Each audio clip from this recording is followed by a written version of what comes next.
Mississippi House of Representatives now in session. Please let the House come to order. Please stand as we're led in prayer today by the gentleman from Tishomingo. I hope it takes. Thank you, Mr. Speaker. Let us pray. Dear Lord, we pause today to say thank you. Thank you for life. Thank you for loving us. Thank you for sending your Son to die on the cross for our sins, that we may have eternal life with you. Dear Lord, in these uncertain times, we ask you to bless our nation, bless our people, and dear God, if it be your will, just heal this land from this virus. Dear God, we ask you to be with our leaders of the state, our speaker, our governor, and lieutenant governor. Be with all the members as they travel to and from home. Be with their families as we're gone. We ask all these things in your Son's name. Jesus, amen. Attention, salute, pledge. I pledge allegiance to the flag of the United States of America and to the republic for which it stands, one nation, under God, indivisible, with liberty and justice for all.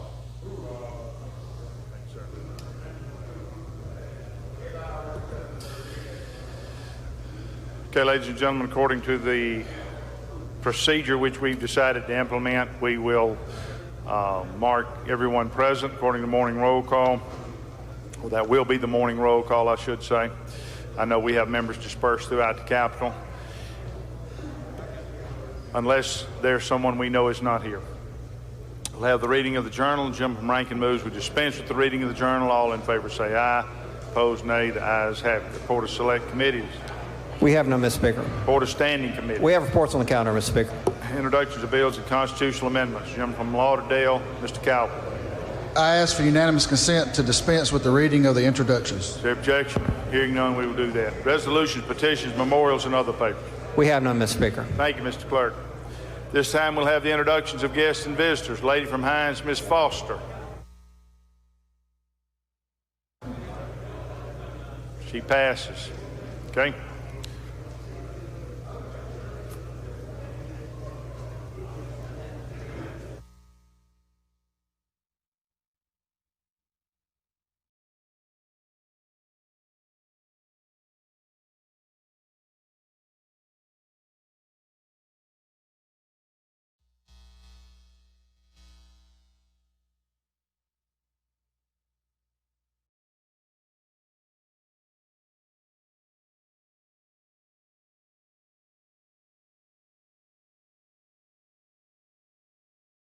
Questions. Allow you to speak on the bills. We're also trying to be efficient and quick in the way that we do this. In the normal course of events, we would go down the calendar and take each bill one by one. We could do that, but since we have members dispersed throughout the Capitol, if someone wanted to cast a no vote, we would have to stop at the end of each bill, give them approximately 5 minutes to find their way into the chamber to cast their no vote or to notify the clerk via email or text that they want to vote that way. That would add a lot of time to our process, we feel like. If we had to stop after every, I think we got 54 bills on the calendar. If we had to stop at the end of every one and do a 5-minute delay, that would not be quick or efficient. And again, we're trying to work quickly and efficiently and get everyone out of the building as quickly as we can.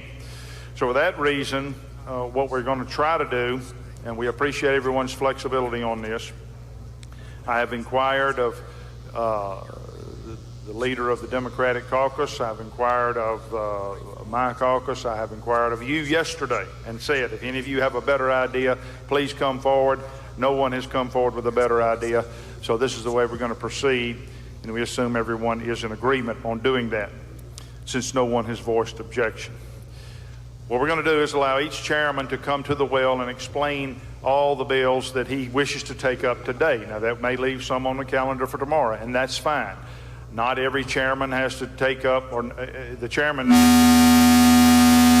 on the calendar today that is in their committee.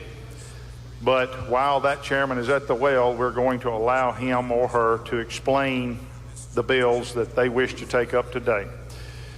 At the end, we're going to allow for the amendments of those bills, people to speak on those bills. So if you are in the chamber or you're in one of the auxiliary rooms, And there is a bill, again, I asked you yesterday to go ahead, look ahead on the calendar, identify those bills that you had questions about, that you wish to speak on, that you wish to cast a no vote on, or that you We'll now move to the calendar.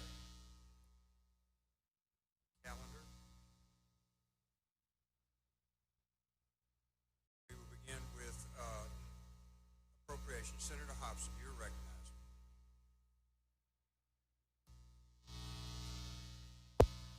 Thank you, Mr. President.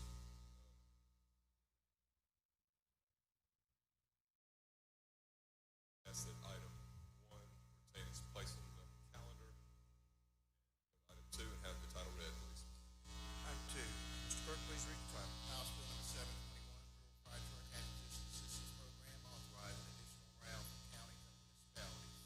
Make the usual motion. Senator makes the usual motion. All those in favor signify by saying aye. All opposed, nay. The ayes have it. Please proceed. I move adoption of the strike all and ask that you recognize Senator Hill to explain it. Explanation of the strike all. Senator Hill, you're recognized. Thank you, Mr. Chairman. This is basically the same bill that I already had this year, and all it does is authorizes another round of the rural fire trucks for the coming year in the state of Mississippi. Not another thing in it except that authorization. Reason why it's a strike all is because the House brought forth a lot of just unnecessary code sections. In my opinion, our bill is just a little bit shorter and accomplishes the same thing. There's no questions. I'd ask for passage on the morning roll call. We have to go to Strike all. First, we ask questions on the explanation. Seeing none, we're ready for your motion. Adoption of strike all and morning roll call. Strike all's by vote. All those in favor signify by saying aye. All opposed, nay. The ayes have it. We're back on the bill. Adoption by use of morning roll call for final passage. Senators move for adoption of use of morning roll call. Does anyone object to the procedure? Anyone wish to be recorded as voting no? None. Mr. Clerk, the bill is passed by use of morning roll call. Next, to Finance, Senator Hawkins, you're recognized. Thank you, Mr. President. I'd like to skip item have that retain their place on the calendar and go to item 5 and have the bill read. Items 3 and 4 will retain their place on the calendar. Mr. Clerk, please read item 5. House Bill number 1087, alcoholic beverages, revised policy statement regarding prohibition of Make the usual motion. Senator makes the usual motion. All in favor signify by saying aye. All opposed, nay. The ayes have it. Please proceed. Thank you, Mr. President. Let me begin by saying I do have an amendment to conform some language based on a bill that was passed previously in this session. Senator Chasnoff spoke on it a week or so ago. But, ladies and gentlemen, this bill just ends the possession under prohibition in the state of Mississippi. If you look on the bill on line 27, it just says, however, from and after January 1st, 2021, prohibition is renounced as to the possession of alcoholic beverages. It shall thereafter be lawful to possess alcoholic beverages throughout the state unless otherwise prohibited in this chapter. And then note, nothing herein shall be construed to make lawful the possession of alcoholic beverages with the intent to sell, except as authorized under this chapter. So it does not allow for selling, it just allows for possession. And example is if you buy a bottle of wine at a package store and you want to take it home and have a glass of wine with your dinner, and you live in a county that is dry, then you are violating the law. And day and age, we all realize what the intent of prohibition was for most people don't. So that's all this bill does, and I'd like to be recognized to offer an amendment. Senators recognized for an amendment. Would you put the amendment up on the screen, please? Please proceed, Senator. This just amends on certain lines throughout the bill to add the words light spirit products in several different sections of the bill. And this just helps to conform the bill to a bill we a law, I guess it's now on the way to the governor for signature. But this bill with the language already passed. That's an explanation of the amendment. Questions on the adoption? Questions on the amendment?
do you have a question on this? Then I'll give you, if you don't have a question on this, I'll give you the rest of them. Do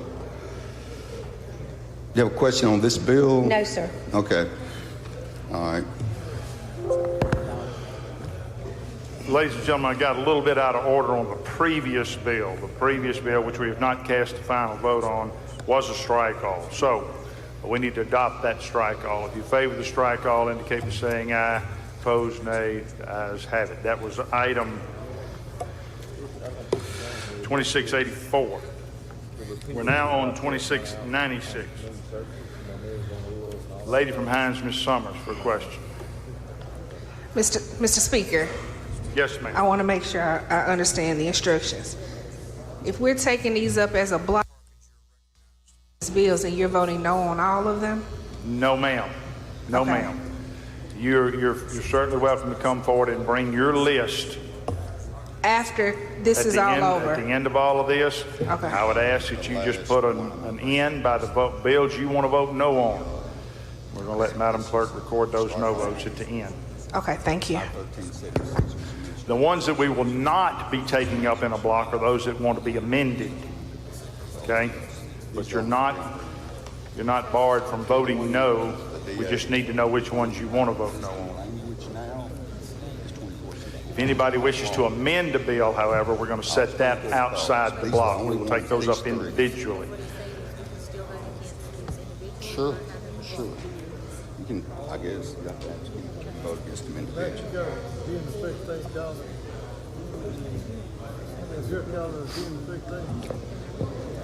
Where do I stand, Mr. Speaker? Am I answering questions? Oh, I'm sorry.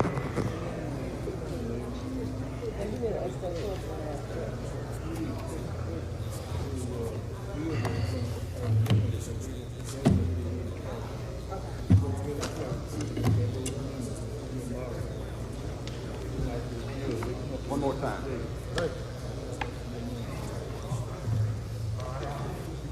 And the personnel board too. I'm sorry, the personnel board exempts you also. 2792. Thank you. You're welcome. Okay, I'm gonna call you if I got any questions.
Gentlemen.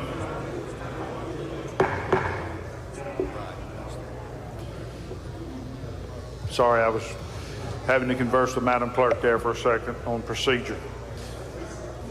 You've explained this bill? I have. We have a strike all before us. Yes, I moved to adopt. Anything further on the strike all? That's it. I moved to adopt. If you favor the strike all, indicate by saying aye. Opposed, nay. Ayes have it. Next item. Next item I call up for consideration, House consideration, item 42, Senate Bill 2792. And we did put a reverse repealer, and I want to make sure I'm right on that. I believe we did. Yes, we did. And this exempts MDOC from the Personnel Board for a period of 1 year and the Department of Health for a period of 2 years. That both of those, the amendment in committee was adding the Department of Health. And I will recognize Representative Mims to explain the reasoning behind that addition to the. Gentleman from Pike, recognized. Thank you, Mr. Speaker. Ladies and gentlemen of the House, there are several bills here today to bring out agencies from the State Personnel Board. As you know, we find ourselves in a unique situation, and I think all of us will agree the Department of Health and MEMA and many other agencies have gone above and beyond the call of duty. I personally probably talk with the leadership team at the Department of Health probably 4 to 5 days a week across the weekends, and I can assure you they are working hard and they are leading this state and giving the Speaker, giving the Governor great advice. And so they have asked to be taken out from underneath the Personnel Board for a 2-year period to deal with this issue with the coronavirus. They believe that this is an ongoing situation. They have given me examples where their engineers are paid a lot less than other agencies, and so this would give them some flexibility. They have absolutely no desire to get rid of anybody. This is just to be able to move people around to different parts of the state, to different working requirements, and things are changing due to this coronavirus, and this just gives them the flexibility. And I do believe, Mr. Speaker, after talking with this agency, the leadership 4 or 5 times a week, they've earned the right to make this request and for us to take it very seriously. And that is their request, Mr. Speaker. All right, thank you, sir. Lady from Lincoln, do you have a question? Yes, sir. Gentlemen, I guess my first concern in this budget year is how much is this going to cost? Lady, it will not cost anything. I mean, we're going through the appropriation process right now with the chairman of appropriations, so we're not giving them any more money. This will just give them some flexibility. We're not increasing their budget to give employees more money. This will just give them flexibility. So whereas other agencies have asked to take out from underneath the State Personnel Board, just because they ask does not mean they're getting more monies or a higher appropriation. So in the past, we continued to do this for agencies year after year, but I have never heard a report back that what happened when we did that. Have you?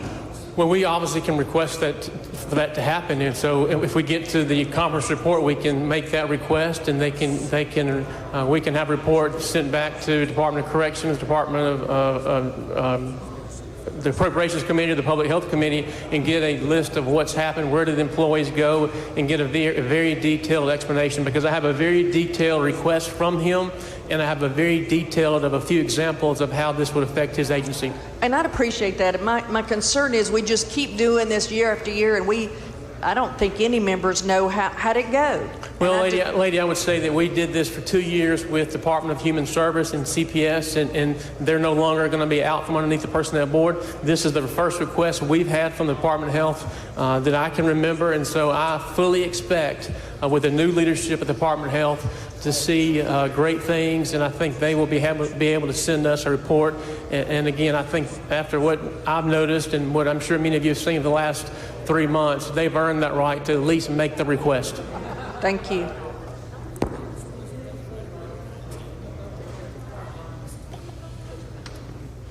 Gentleman from Washington, Mr. Bailey, you have a question? No, sir,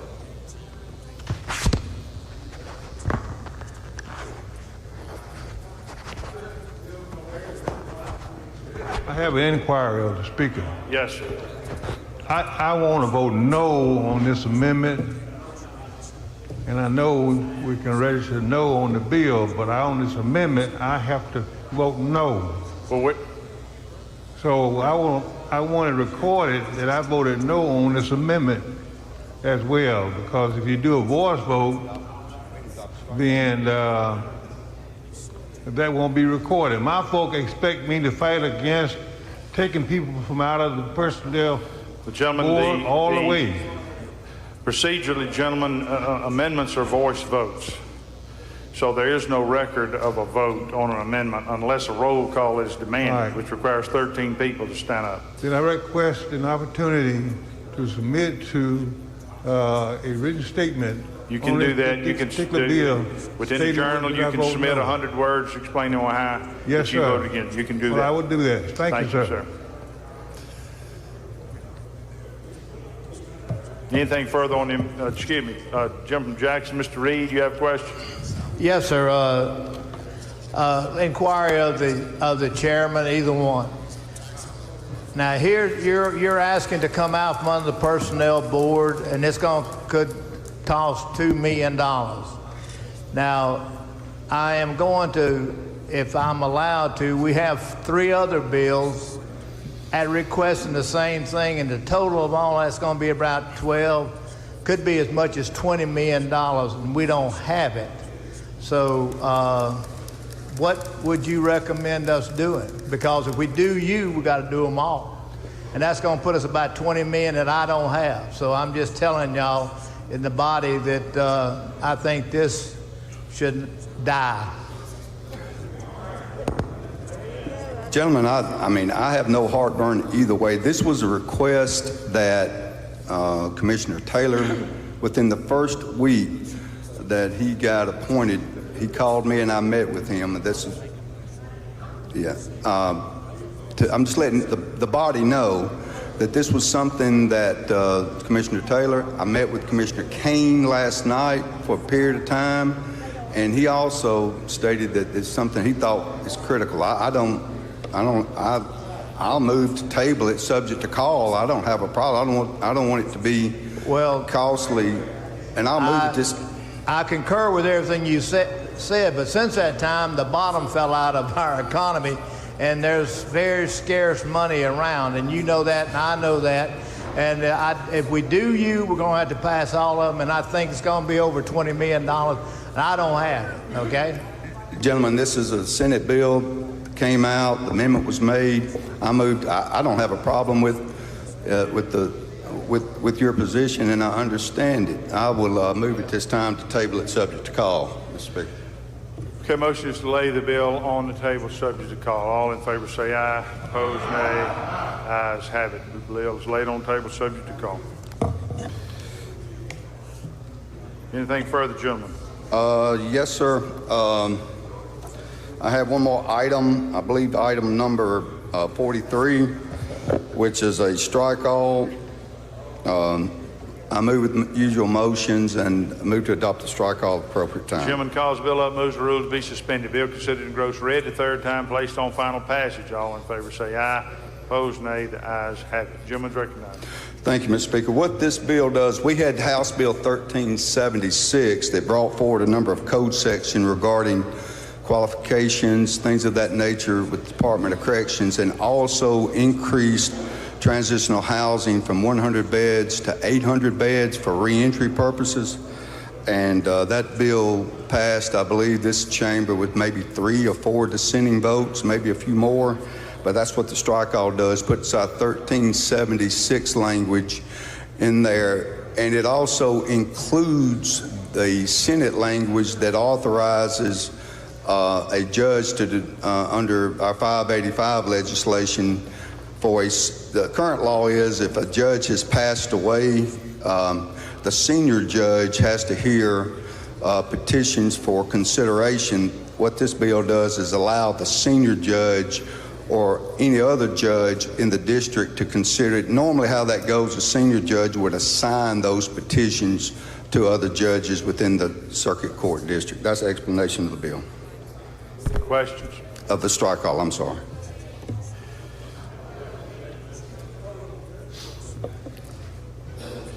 Okay, I don't see any. If you favor the strike, all indicate by saying aye. Opposed, nay. The ayes have it. Move final passage. We'll do that at the end of the day, gentlemen. All right, you conclude? That's all. I yield the floor, Mr. Speaker. All right, thank you, sir. Marine Resources. We'll go back to item number 1.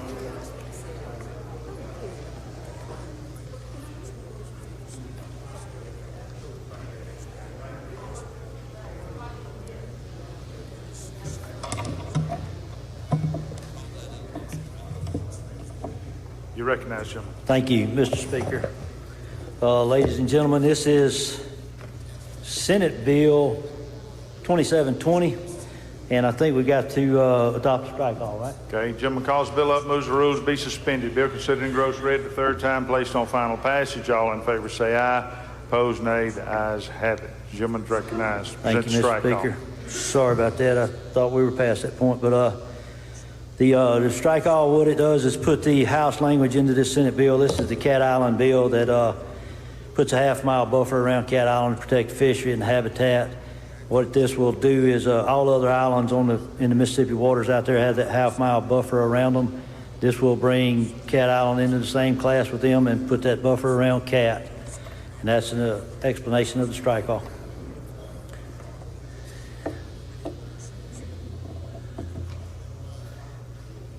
And an explanation of the bill, actually.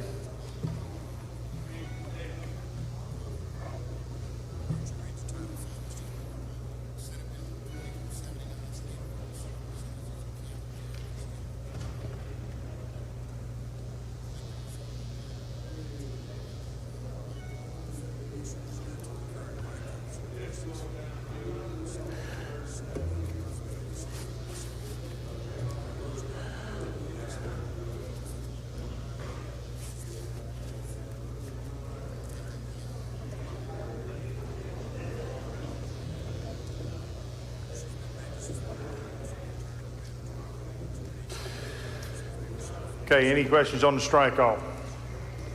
I don't see any. If you favor the strike-all, indicate by saying aye. Opposed, nay. The ayes have it. Ladies and gentlemen, Madam Clerk indicates this is the only bill on the calendar for marine resources.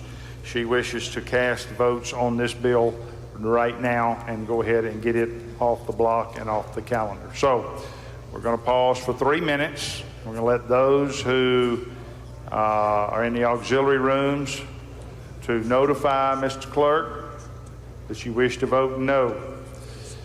If you're in the chamber and you wish to vote no, you can make that vote on your machine once Madam Clerk throws it up on the board. It is now up on the board. If you wish to vote no, you can change that vote. If you're in an auxiliary room, you need to notify the clerk that you're going to vote no. You can email him, aketchins@house.ms.gov. You can text him on his phone, or you can come up here and tell us.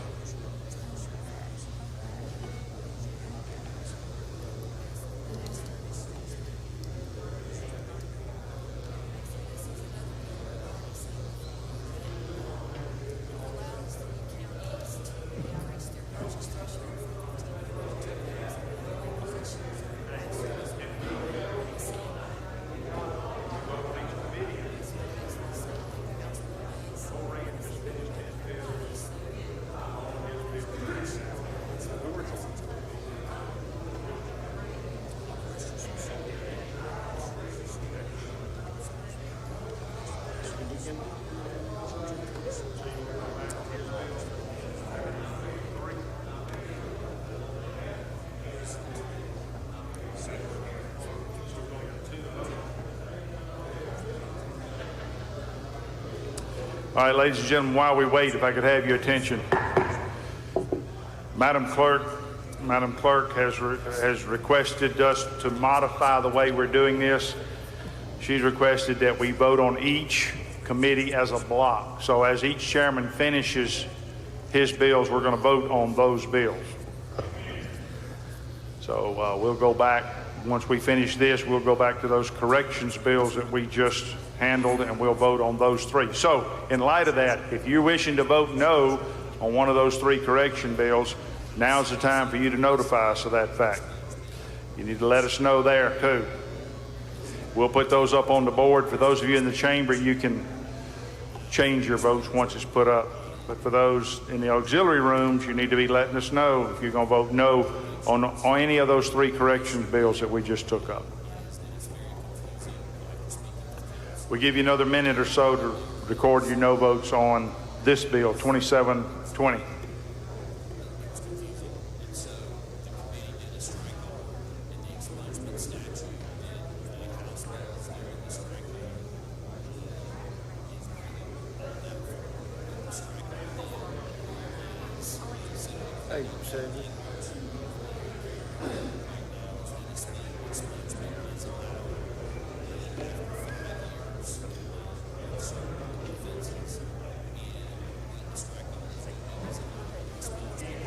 Again, if you're in the chamber, you can cast your vote on the board. If you want to vote no on a bill, you'll be able to do that. Just for those who are in the auxiliary rooms, if you wish to vote no, then you need to notify us if you're going to cast a no vote on any of the upcoming bills.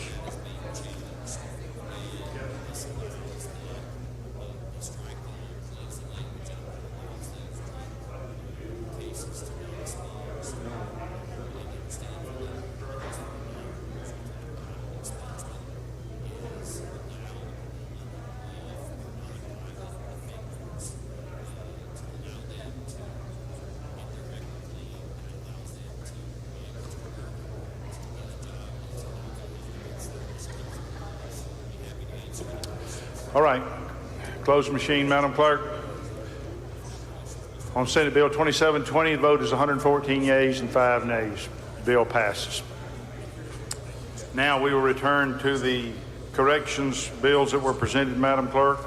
You can put them up.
right, Madam Clerk is recorded to vote for Senate Bill 2684.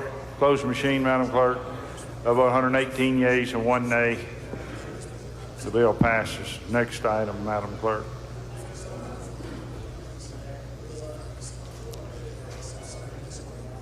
Now the vote for Senate Bill 2696.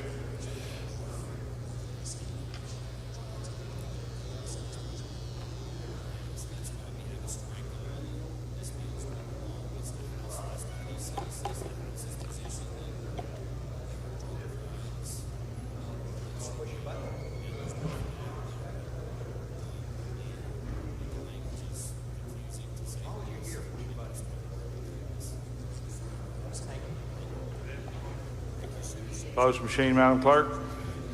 I vote 96 yeas, 23 nays. The bill passes.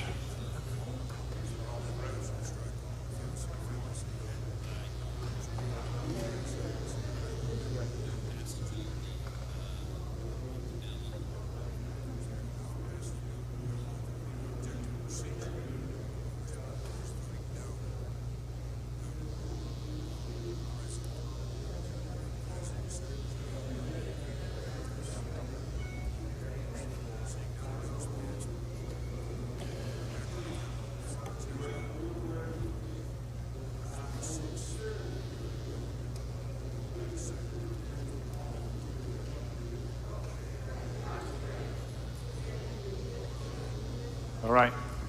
Now the vote 2469. Close the machine, Madam Clerk. I vote 117 yeas and 2 nays. The bill passes. All right, we're back to the calendar now. Conservation.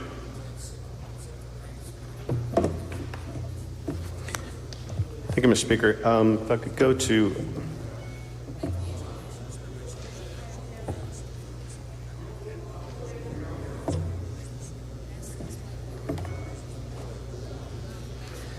item 2 on the general calendar, Senate Bill 2674.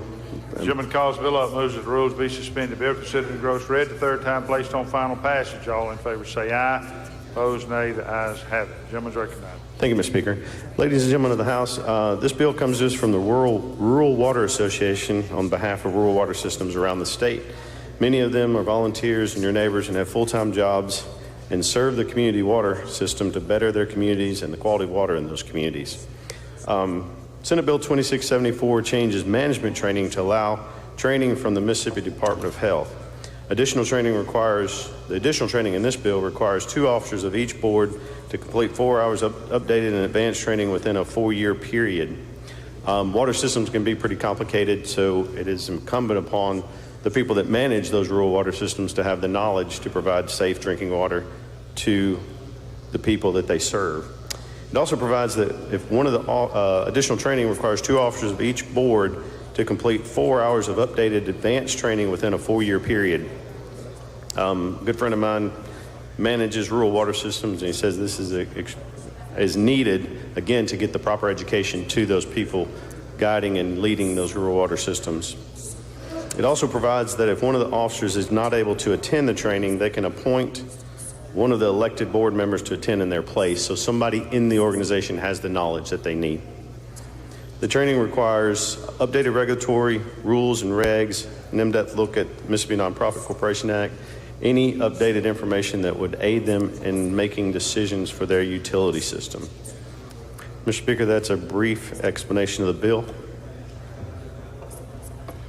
Okay, the lady from Hines, Ms. Summers. Thank you, Mr. Speaker. Will the gentleman yield? Yes, ma'am, gladly. For these CEUs, are the board members required to pay for those trainings, or does that come out of the organization's Comes out of the organization. budget? They can charge up to $75. The previous language said you charge up to $75. This says $75. Okay, thank you. And then there's $25 for the extra, allowed for the extra materials for the new training.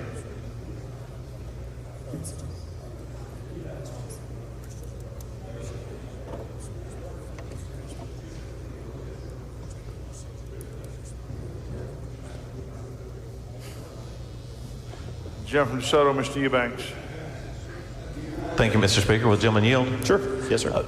Are you aware, or are most of our community water system board members, is it a compensated position or is it volunteer? I'll find out for you. I know that some of them are volunteers. Most of them are volunteers. Okay, thank you. Gentleman from Tallahatchie, Mr. Reynolds. True that in our rural communities, most all the systems are nonprofit and they are non-paid. The board members are non-paid of these facilities. And most of these, the great majority, 95% or more, were financed by what we call the Farmers Home Administration in days of old, in your area and my area. Exactly. So they are not compensated in most of these instances. Is that correct? That's correct. And this is a way to allow them to get training. Like you said, they're volunteers already. They're not getting paid. So this allows them to get training that they need to serve their communities and their rural water systems. Thank you for the question.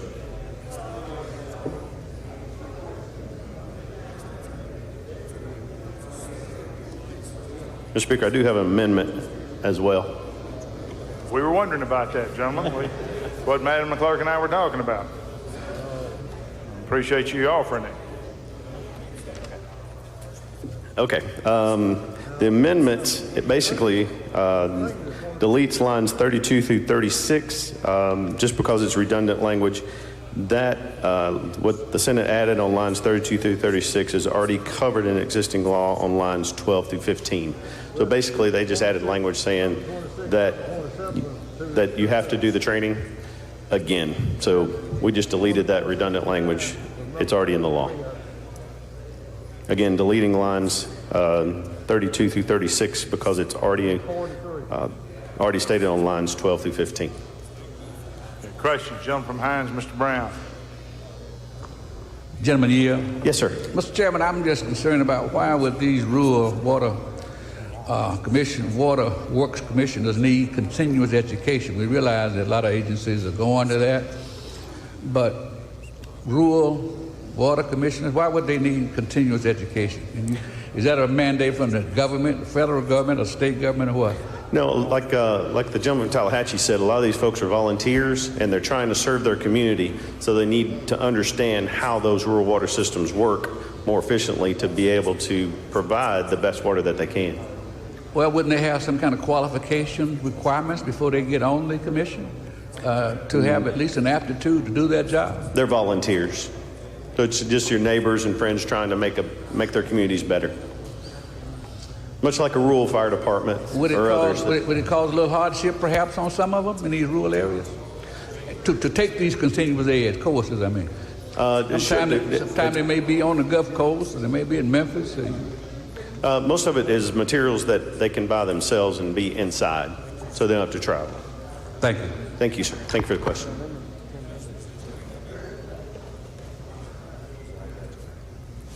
Gentleman from Tallahatchie, Mr. Reynolds, for further questions.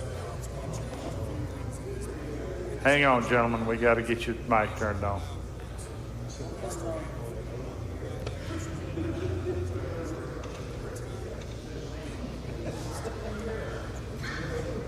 You're recognized, gentlemen. Gentlemen, there have been from the state and federal government mandates on water quality, and there have been laws passed here that do require specificity and do require a knowledge of contaminants, pollutants, and proper water system operations. Wouldn't you agree that these nonprofit, non-paid individuals, it would be a good thing for them to be updated on the regulations and things that they have to do, because these testings are pretty specific and they are required in the country as well as the city now. Would you agree with that? Yes, sir. It just makes sense to make sure that these people running the rural water systems have the knowledge they need to provide the best, cleanest, safest water they can to their neighbors. No other questions, Mr. Speaker. I move final passage. Or, well, I got one more bill.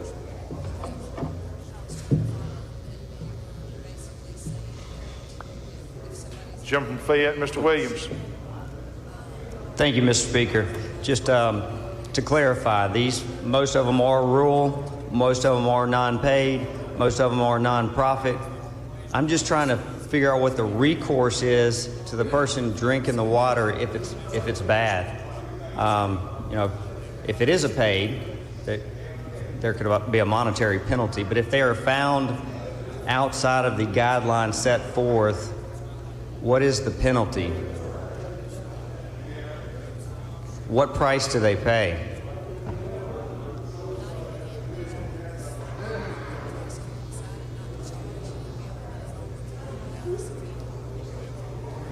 It's a good question. We'll find out for you, but this bill doesn't deal with that. Basically, we're trying to get them as much education as they can, and like you said, it's volunteer, so it's $75 to cover their expenses and $25 for the materials they need to do the course study.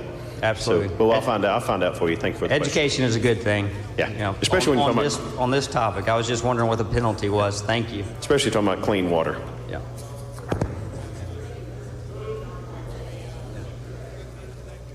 All right.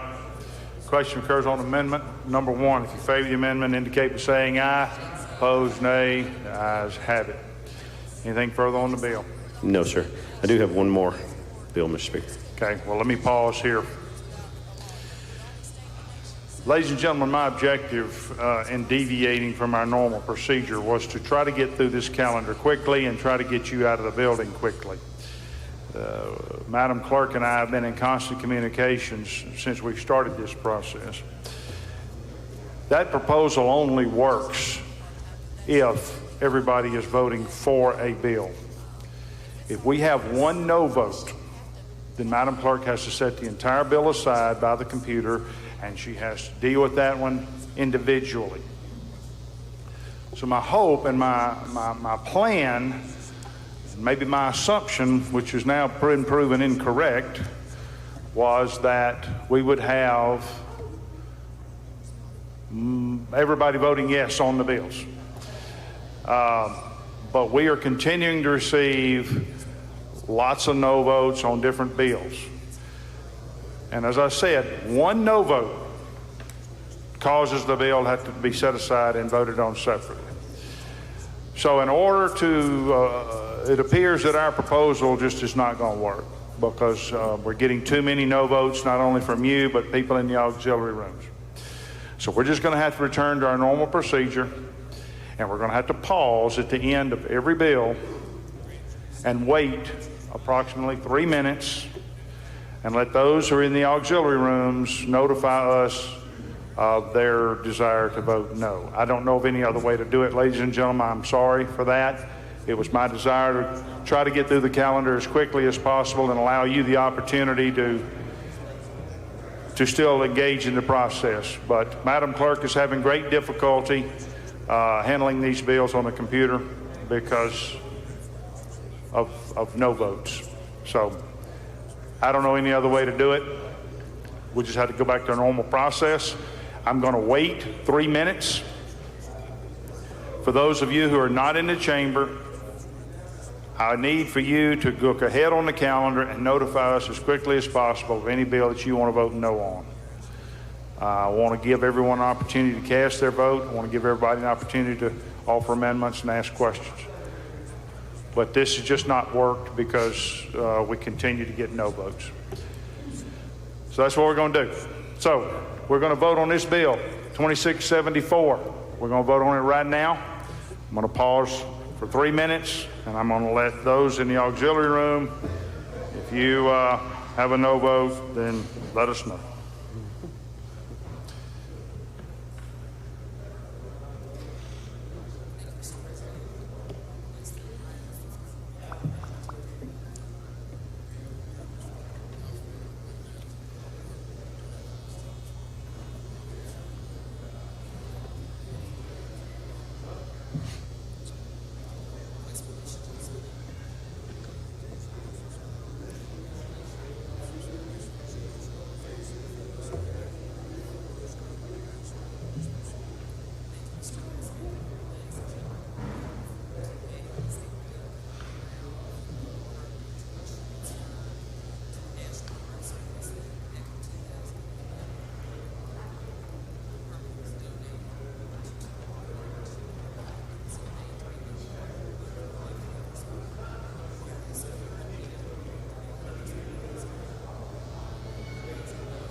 Yeah, well, I was going to do that.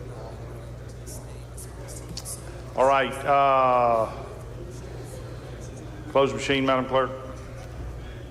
Of 112 yeas, 7 nays, bill passes. Next bill. Mr. Speaker, I'd like to go to item 3 on the general calendar and call up Senate Bill number 2728. Chairman calls the bill up, moves the rules be suspended. Bill considered and engrossed read the third time, placed on final passage. All in favor say aye. Opposed, nay. The ayes have it. Chairman's recognized. Thank you, Mr. Speaker. Ladies and gentlemen of the House, we passed a House version of this earlier in the session. Basically, it's a Title V fee structure. Title V of the U.S. Clean Air Act requires major sources of air pollutants and certain other sources to obtain an operating permit. So that operating permit, in each state, the permitting authority collects fees from these sources to fund all permitting expenses. The Mississippi Department of Environmental Quality is the permitting authority in Mississippi for the Title V Clean Air Act. According to federal law, the fees must be sufficient to fund a reasonable permit program cost. So the federal government sets what should be in this fund. Currently, our fee structure will not raise funds sufficient to run the program long term, and the statute is written too tightly to allow for a change in the fee structure.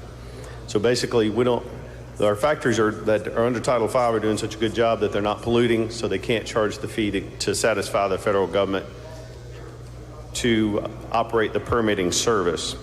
The Title V permit holders in the state of Mississippi Title V advisory membership is proposing this legislation that will amend the statute to allow for a more equitable and sustainable fee structure. Again, it's to try to make sure that we keep the Title V permitting in state and under the MDEQ and not in Atlanta. This legislation does not by itself raise the fee, it just allows for a change to the fee structure. Currently, the only avenue the Title V Council has to raise revenue is to increase the fee per ton. As members of the Title V program reduce their emissions, the fee has to keep increasing to adequately fund the program. There is a better way to structure the fee to make it more equitable and stable. Ensuring that the program is properly funded keeps the program under MDEQ's purview rather than EPA Region 4 in Atlanta. So this is essential to our economic development, and everybody that's impacted by this has endorsed this legislation. That's a brief explanation of the bill, Mr. Speaker. Questions on the bill? I don't see any. Move final passage, Mr. Speaker. Madam Clerk. Question occurs on Senate Bill 2728. We'll give you 3 minutes to cast your vote.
Let's go.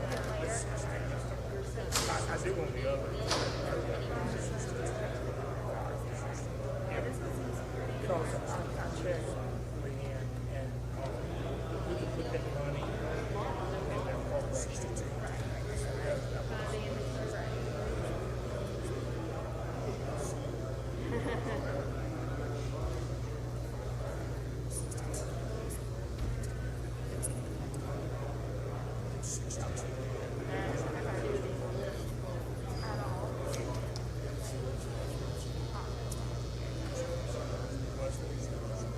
All right, close machine, Madam Clerk. A vote 118 yeas and 1 nay. Bill passes. Next item, elections.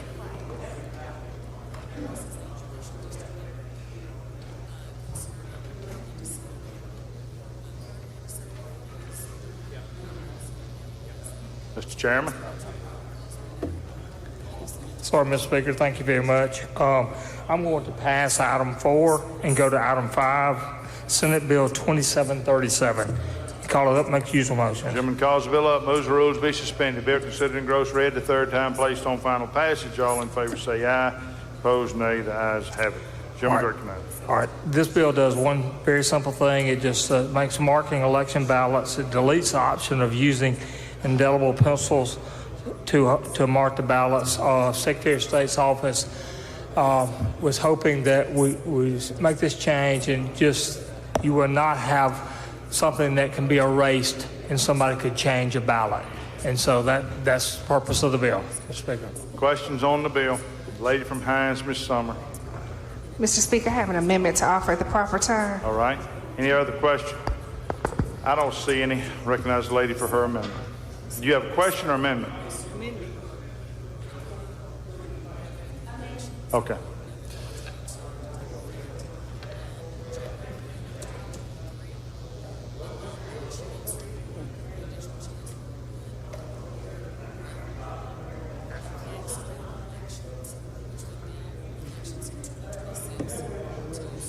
Thank you, Mr. Speaker. For Senate Bill 2737, I'd like to offer an amendment.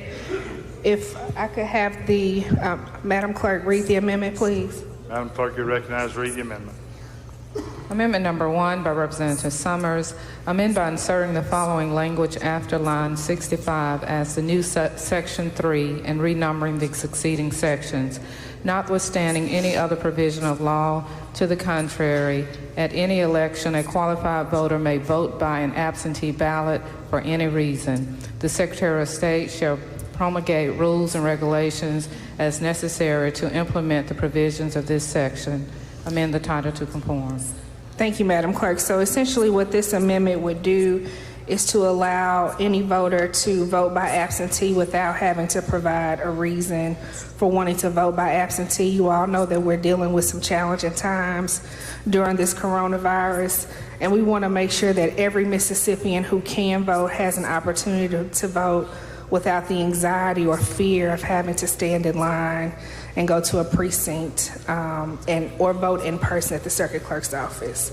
So we just want to make sure that we are accommodating voters. This would also help to relieve any long lines and would just make it more accessible for our Mississippians. So I ask for your support on this amendment. You yield for a question. I yield for question. Lady from Lincoln, Ms. Curry. So, in other words, this is early voting? This is not early voting. You would still have to make the request for an application for the ballot. Early voting means that you don't have to submit an application or make a request. So the difference is in this amendment is that you can request a ballot with no reason to be out of town or being ill, or so just everybody can request that early voting. Can correct an absentee ballot without providing an excuse. Yes, ma'am. Thank you. Jump from Washington, Mr. Hines.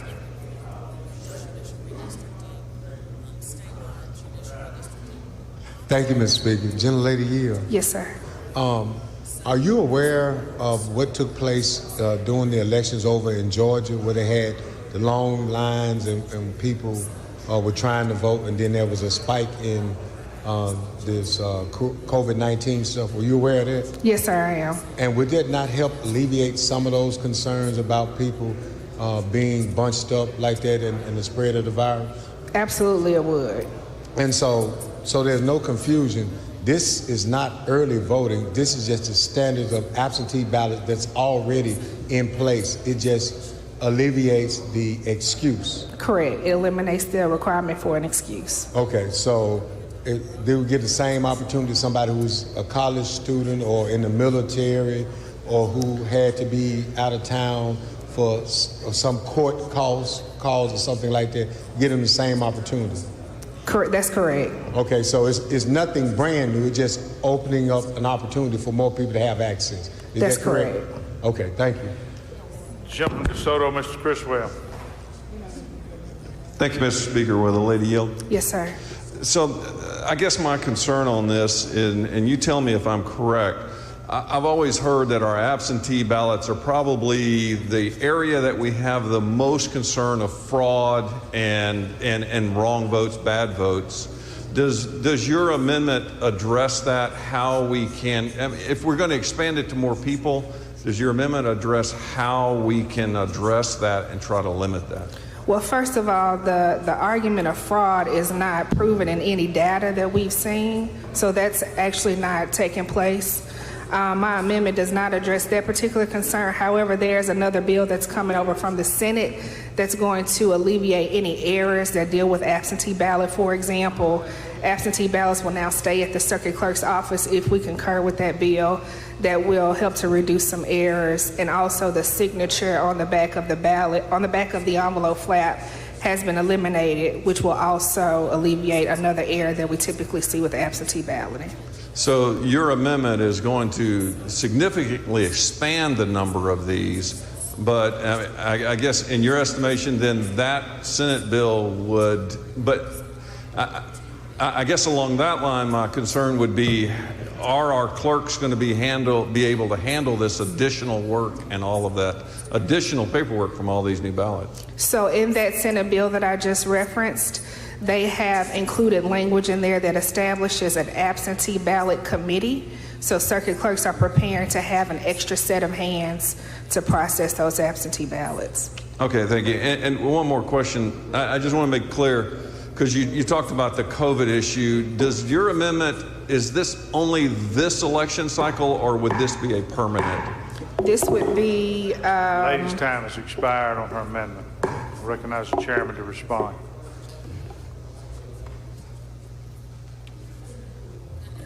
Thank you, Mr. Speaker. I would rise to oppose the amendment. We feel like there are ample opportunities for people to vote absentee, and definitely would not be in favor of just expanding it to anybody that wanted to vote absentee to vote. Thank you. Recognize the lady to close on her amendment. Absentee balloting in Mississippi already works. We provide it for individuals who are 65 years or older.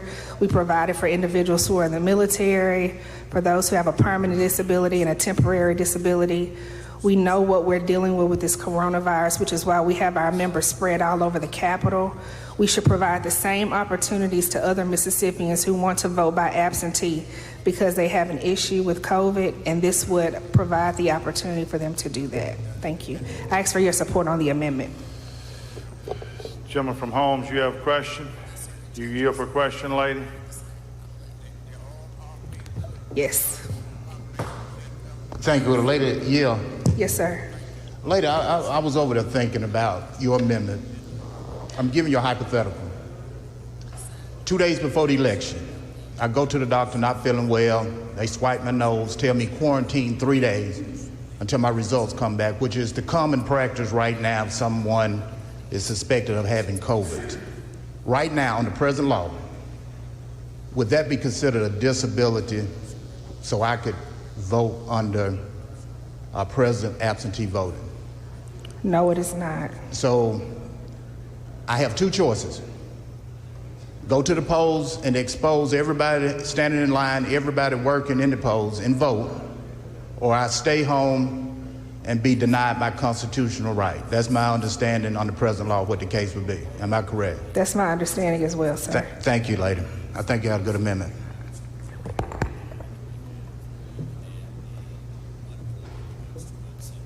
Jumping Pearl River, you have a question? Does the lady yield? Yes, sir. So your amendment, does it do anything regarding the notarization requirement on absentee ballots? No, it does not. So people would still be required to go before a notary where they have to present an ID. And the only people that do not do that right now are those who are either permanently disabled or temporarily disabled. Is that correct? Or 65 years of age or older. Or 65 years of age or older, okay. So those people already don't have to do a notary under current law, right? Correct. So they don't have to present an ID or anything when they vote under current law? No, just a witness. Okay, so we're not expanding absentee balloting under your amendment to anybody that does not have to go in front of a notary to prove their identity prior to casting the ballot. Is that correct? That's correct. All right, thank you, lady. Gentleman from Copiah, Mr. Holloway. Thank you, Mr. Speaker. Gentlelady, yeah. Yes, sir. Okay, right before you, I guess, finish your statement, I think the chairman came up. This is a temporary condition you're talking about, or is this a permanent condition? This would be permanent. Okay, so you're not making just provision for coronavirus. You're trying to put this in law on a permanent basis. That's how the amendment reads, yes, sir. Okay. I think that we need to take into exception that this is a crisis situation, and I thought it was just for a temporary basis. Yeah, and I just like to add that we don't know how long coronavirus is going to last. You know, it doesn't have an expiration date on it. Yeah. Well, I think you have a good amendment. I certainly think that we should take a look at trying to make sure that people have, everyone have the right to vote and to take this option into consideration. So I support your amendment. Thank you. All right, I don't see any further questions. Question occurs on Amendment 1. If you favor the amendment, indicate by saying aye. Aye. Opposed, no. Noes have it. Roll call is demanded. Open the machine, Madam Clerk. There's sufficient number. If you favor the amendment, vote aye. If you're opposed, vote nay. As everyone voted, we will give 3 minutes for those in the auxiliary rooms to record their vote.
Okay, ladies and gentlemen, there are not enough unrecorded votes to change the outcome, so I'm going to call it.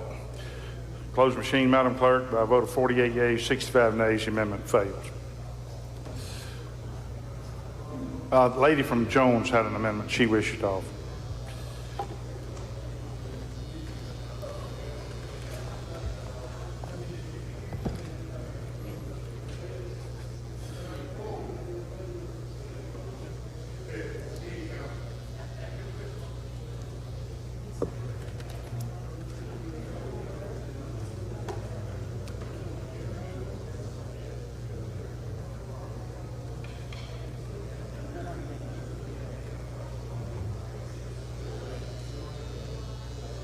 Okay, lady, you're recognized for your amendment. Mr. Speaker, I'd like to have the amendment read. I recognize Madam Clerk to read the amendment. Amendment number 2 by Representative Scott, amend on line 45 and renumber by adding a new section 3. The legislature finds that due to the impact of the global pandemic COVID-19 and in our desire to expand multiple safe opportunities and sites for our citizens to vote, every county shall reopen every precinct that has been closed since the passing of Joint Resolution 1, apportionment and elections in the 2012 regular session. Ladies recognized to explain our amendment.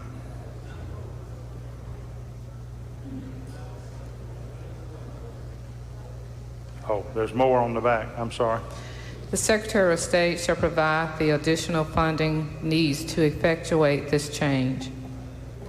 All right, ladies recognized.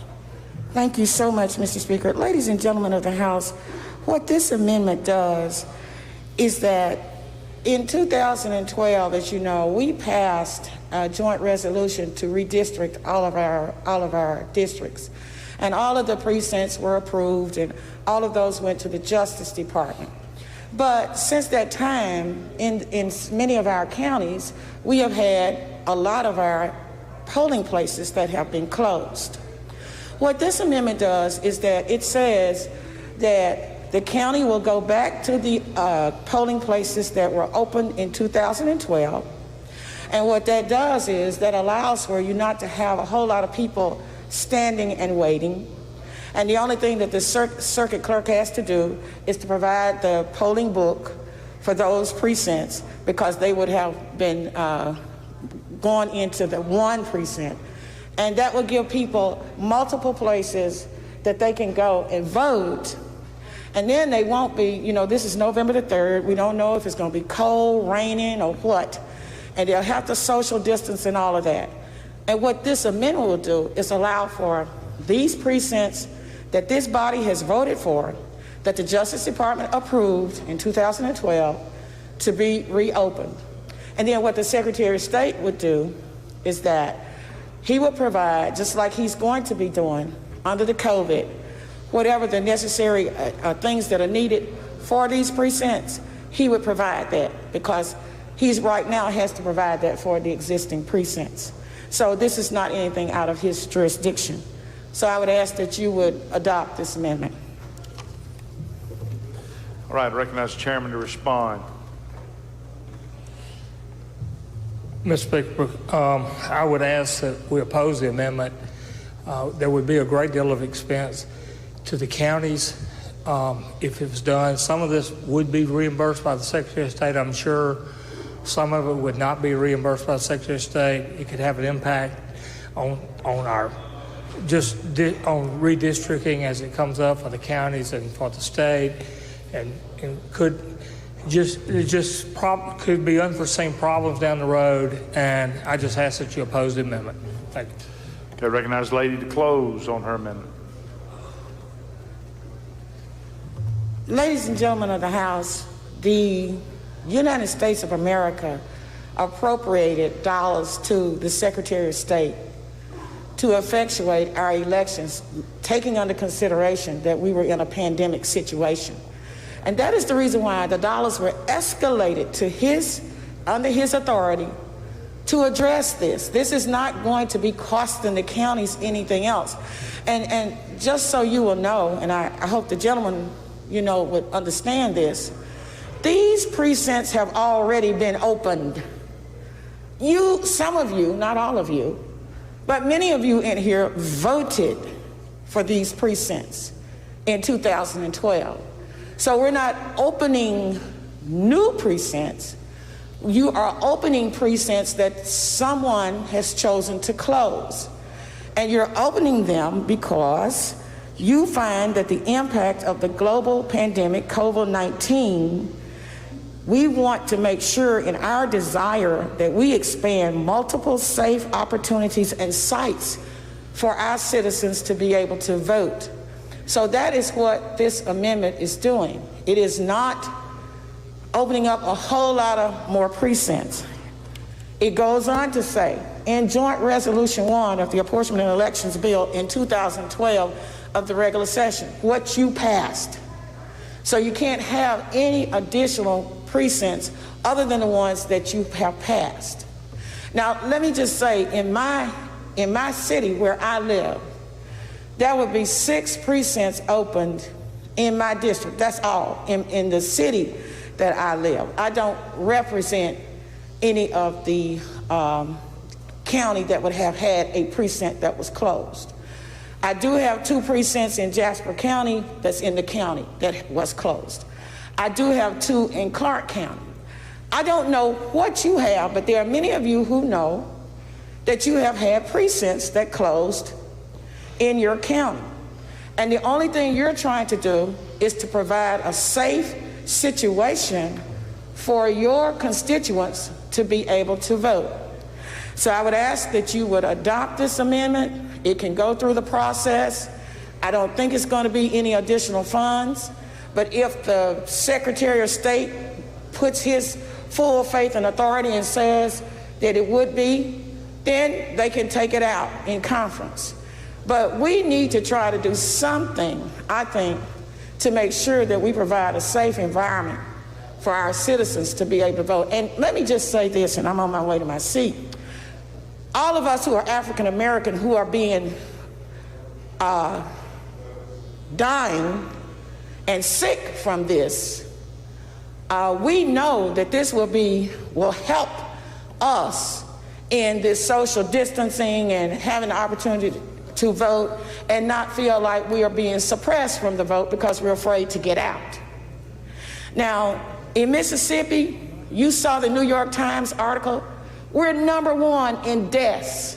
And in those deaths, 63% of those who have died are African American. Now, I'm just speaking for the precincts that have closed in my area. I'm sure that there are people, black and white, in here that you had precincts to close in your area. But let's, for one time, put aside color. Let's say that this is the right thing to do, to make sure that people have an opportunity to go out and vote in a safe environment to cast their constitutional right that they have to vote. So I'd ask you to adopt the amendment. All right, question now recurs on amendment number 2. If you favor the amendment, indicate by saying aye. Aye. Opposed, no. The noes have it. The noes have it. Roll call is demanded. Open the machine, Madam Clerk. If you favor the amendment, vote aye. If you're opposed, vote nay. Has everyone voted? Has everyone voted? I don't think it's going to have it, because I tell you what, if I find out they are, I'll call you. Okay. It appears that there are not enough votes to change the outcome, unrecorded votes to change the outcome. So we're going to close the machine, Madam Clerk. By a vote of 39 yeas and 73 nays, the amendment fails. Anything further on the bill? Move final passage. I don't see any further amendments. Open the machine, Madam Clerk. Question occurs on Senate Bill 2737. In favor of the bill, vote aye. If you're opposed, vote nay. We will pause for approximately 3 minutes to let those in the auxiliary rooms record no vote.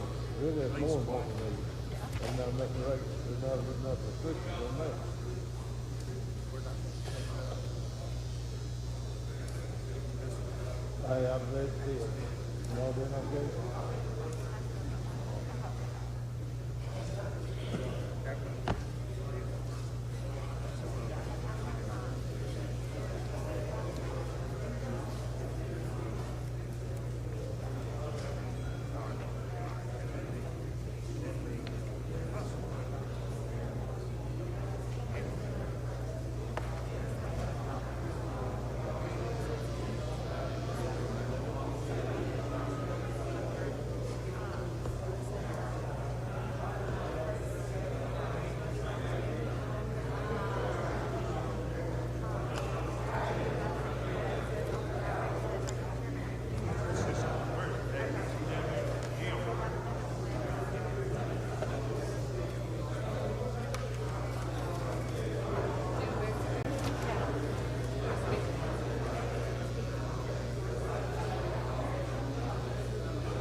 All right, close the machine, Madam Clerk.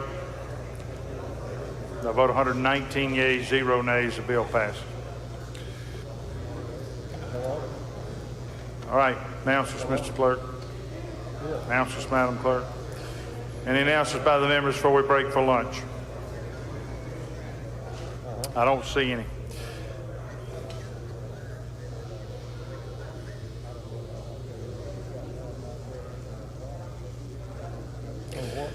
Waiting on the gentleman from Prentice to get off the telephone.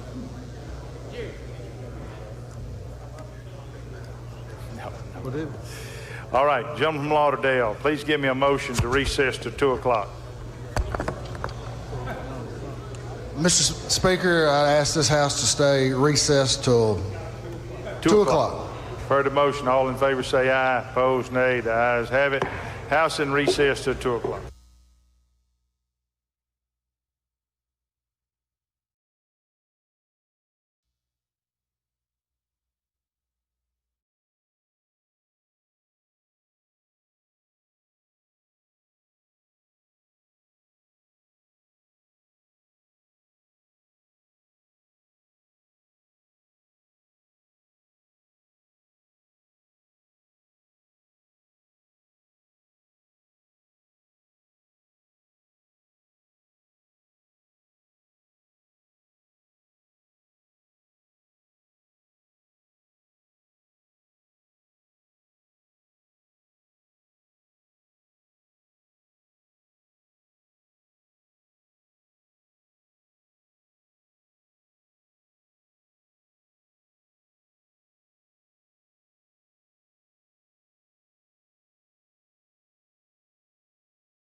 do our business. Madam Clerk has made a further suggestion, which we're going to try. Madam Clerk, as I said earlier, has indicated that the voting rolls quickly except for the no votes. The no votes is what is slowing us down. Now, we've asked for members to look at the calendar, to read the calendar, to come in here prepared today to know how you want to vote on the bills. So the request from Madam Clerk is that if you are a no vote, you know that you want to vote no on a bill, you've already determined that, then you need to be in the chamber. We want the no votes in the chamber. And that way we don't have to wait for an email or a text message from the auxiliary rooms. So with this next bill we're going to take up, we're going to do it the old way, just because we're just now making this announcement. By the time we finish this bill, we basically are going to return to do business as normal. And if you are a no vote and you want to be counted as a no vote, then you need to come into the chamber to cast your no vote. Otherwise, we're going to rock on. So for those of you who have looked at the calendar and you're in an auxiliary room and you know you want to vote no on a bill, you need to be in here when that vote is cast so that you can cast your no vote. Thank you. Appreciate your flexibility. We continue to try to work with Madam Clerk in the way that is the least of a headache on her. All right, we are now returned to item 6 with transportation.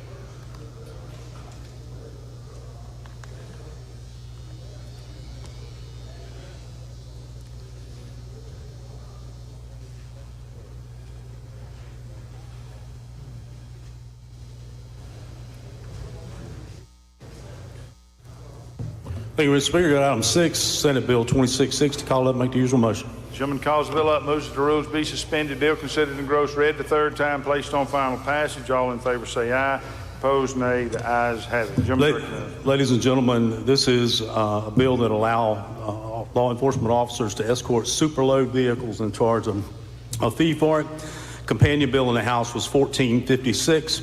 Passed this body 112-6. That's an explanation of the bill. Questions on the bill? Move adoption. I don't see any. Open the machine, Madam Clerk. Question occurs on Senate Bill 2660. If you favor the bill, vote aye. If you're opposed, vote nay. Has everyone voted?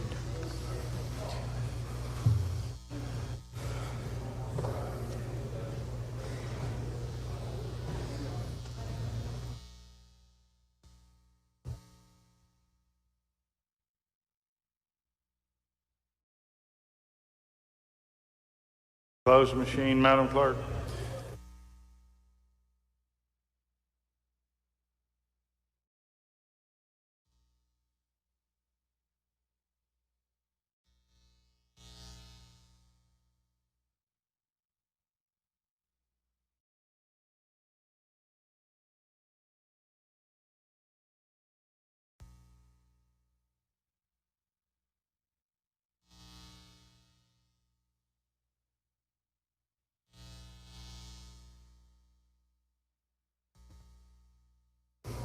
Questions on the bill? I don't see any. Open the machine, Madam Clerk. Question occurs on Senate Bill 2467. Again, ladies and gentlemen, everyone has voted yes unless they vote no.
Close the machine, Madam Clerk. By a vote of 119 yeas, 0 nays, the bill passes. Brings us down to item 8, accountability. Thank you, Mr. Speaker. I'd like to call up item 8, Senate Bill 2131. Gentleman calls the bill up, moves the rules be suspended. Bill considered engrossed read the third time, placed on final passage. All in favor say aye. Opposed, nay. The ayes have it. The gentleman's recognized. This bill redoes the Secretary of State's seal and adds "In God We Trust" in it. And it's doing it at this particular time so he can order some stationery where the seal will be on it. The seal's got to be on certain documents that he has, that he signs. So that's the reason we're doing this. He asked for the bill, and I think it's a good idea. That's the explanation.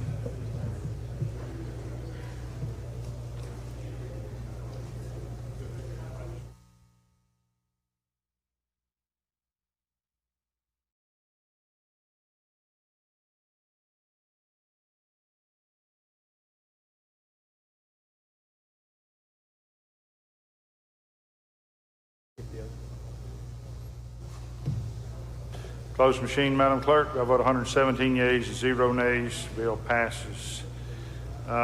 Brings us to item 10, judiciary aid.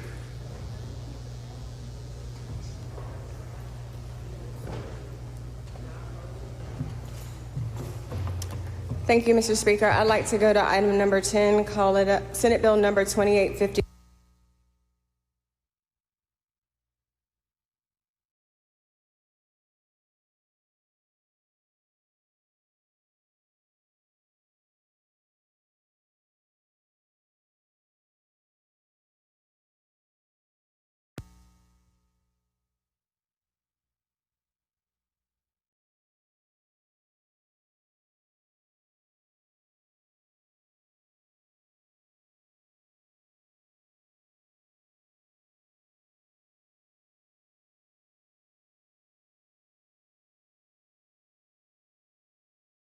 Summary on it's about 20 pages, so there's a lot of information in here.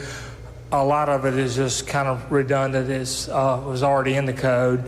There's a bunch of replacement of what was in there and some new, but there are several items that are significantly different from what we've done in the past, and we discussed those some in committee, and due to just an oversight on the chairman's part and my part, there were a few more items that probably should have been talked about that we actually didn't realize. So I'm going to spend a little time and give you all an opportunity to do that. But I'm going to just start by discussing the fact that in this bill, this is the bill that provides for the Mississippi Real Property Transfer on Death Act that some of y'all talked about, have heard talked about the transfer on death deeds and their provisions. The first several sections in the bill deal with those provisions.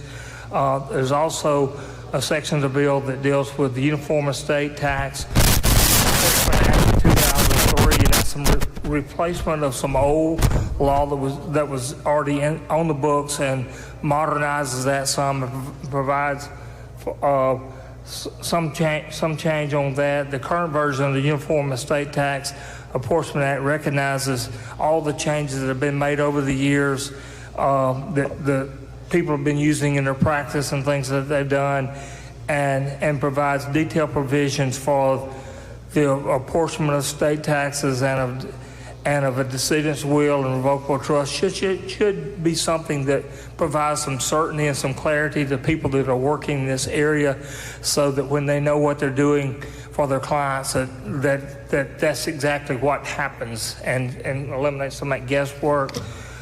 There's sections of the bill that deal with the foreign personal representatives of our ancillary administration, and those of y'all that have dealt with wills and estates or title searches, just understand if someone lives in Tuscaloosa and they die over there and they probate their estate over there, but they have property here, there's always questions about what should happen. This provides a set procedure to handle that. It simplifies that. It makes it clear as to what should happen.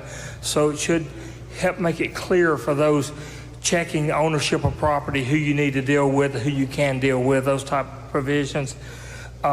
there's the sections that deal with creditors' rights with respect to beneficial interest and trust. There's a section that deals with uniform disclaimer of Property Act. There's a lot of times when you're maybe you don't want something that's left to you. Maybe you don't want a position that you've been given, and this provides a set, clear way how you can disclaim those interests, and so that people that are dealing with you know and make those provisions. Then, as I said, there are many other provisions that deal with. Oh, okay. That deal with that. The appointment of other deposits of instruments provides rules that apply to credits and deferrals of estate taxes. I mean, it provides a great deal of detail, and we have that. Section 3080 goes on to provide for definition of insulated property and advancement of taxes. In the past, when one of these provisions, you may be given property that's subject to all the estate taxes, and somebody else may get something that's not, and it provides for a fair apportionment of all that. It's just, I'm just going to make sure if there's anything here that wasn't in one of those main topics. And I don't. Do you know of anything in particular? I think that covers the main areas that were in here, and we'd be glad to try to answer any questions. Okay. Questions, Jim from Hines. Mr. Brown. Gentleman, yield, please. Yes, I do. In all due respect, sir, you said all that to say what?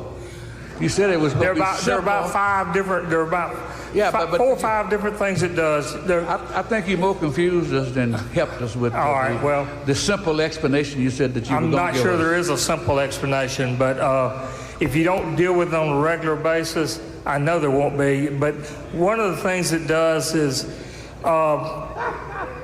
you can, like right now, you have a life estate. And if you were to pass, and when you pass, and that property goes to that person. Well, this provides a deed at death, which kind of in a way does the same thing. If I give you a deed for you to get the property when I die, you won't get it when I die. Instead of having to probate the estate, instead of having to go through that expense of having administration or probate of the estate, it would go directly to you. But the difference in that is, with a life estate, you have a current interest right now. And if I want to deal with a property or you want to deal with it, we need to do that together. I couldn't borrow money or you couldn't borrow money. The life tenant and the life person with a remainder interest were both. With this deed on death situation, it's really my property until I die. It's mine to do with what I want to sell it, to do with what I want. But when I die, it goes to you if I still have it. Instead of having to probate it and go to you. And so, it could save you several $1,000s if that's all the estate had.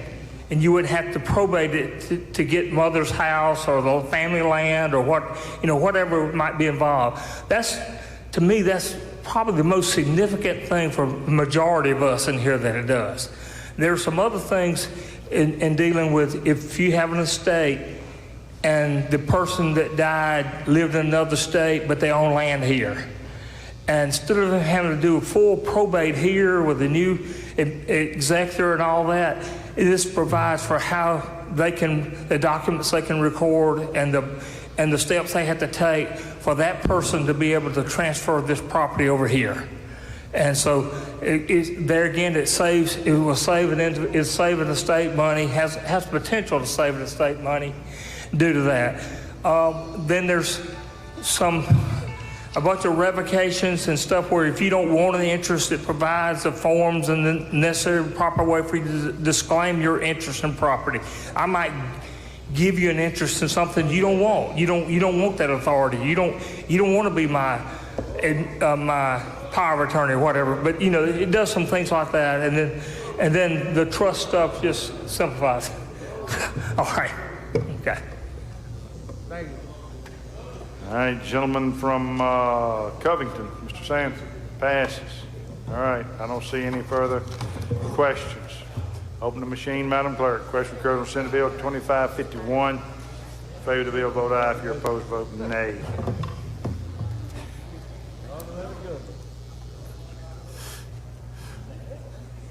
Close the machine, Madam Clerk. By vote 119 yeas, 0 nays, bill passes. Next item. Thank you, Mr. Speaker. I'd like to go to item number 11, Senate Bill 2877. Call it up and make the usual motion. Lady calls the bill up, moves the rules be suspended, bill considered in gross read the third time, placed on final passage. All in favor say aye. Opposed, nay. The ayes have it. Ladies recognized. Thank you, Mr. Speaker. This bill just simply says that a mother that has a dependent child may execute a declaration of paternity with the court. Previously, the mother would execute an affidavit in favor, and this just allows a more modern process, and the language will closely track the language that's used by the Federal Office of Child Support Enforcement and the Uniform Interstate Family Support Act. And under this particular language, the change removes the affidavit requirement in favor of a written declaration under penalty of perjury requirement and will not have to be notarized. That's an explanation of the bill. Mr. Speaker, there is an amendment. I believe that you have it. And what the amendment just simply does is adds to the best of her knowledge, information, and belief. That language is specifically the language that's used by the federal language, and it adds a reverse repealer. And that's an explanation of the Senate bill. Mr. Speaker, I'll yield for any questions. Questions on the bill?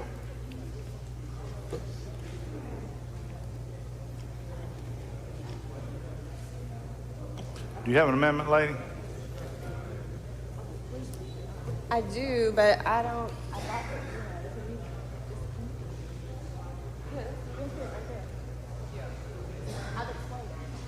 Okay. All right. We weren't aware we had it. All right. Question recurs on the amendment. Any question? I don't see any. If you favor the amendment, indicate by saying aye. Opposed, nay. The ayes have it. Anything further on the bill? No, Mr. Speaker. Questions on the bill? I don't see any. Open the machine, Madam Clerk. If you favor the bill, vote aye. If you're opposed, vote nay. Has everyone voted?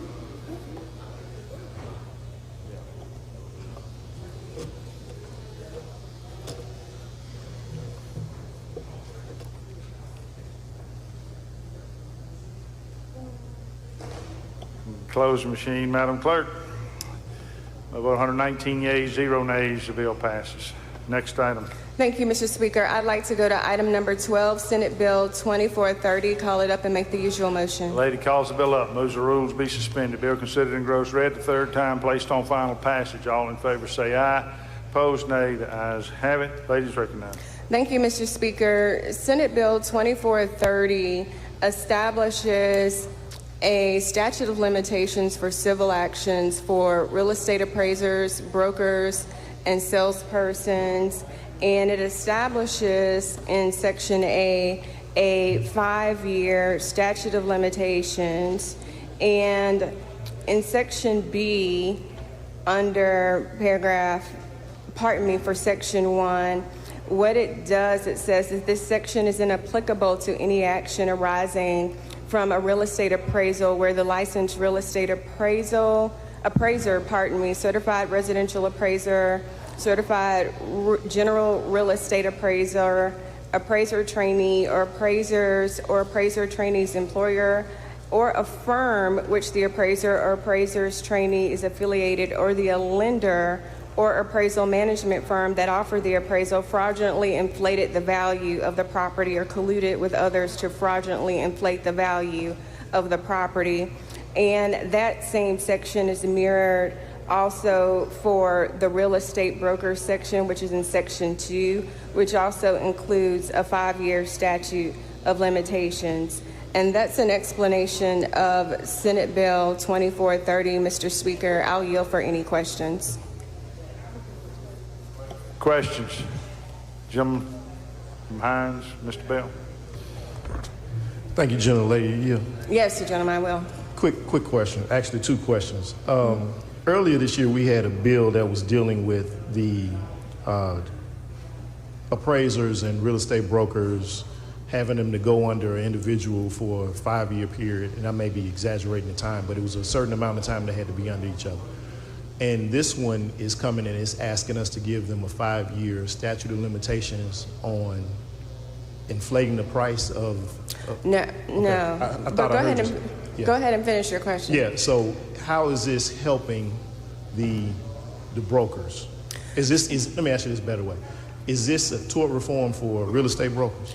No, it's not tort reform for real estate brokers. Actually, it's my understanding in talking to the real estate brokers and appraisers is that they're actually having to purchase actual insurance because let me finish the question because you do have a statute of limitations, and I bought my code because I actually spent my lunch period going through all of the statute of limitations for various actions because I wanted to make sure I was doing my due diligence, and I went through it with counsel as well.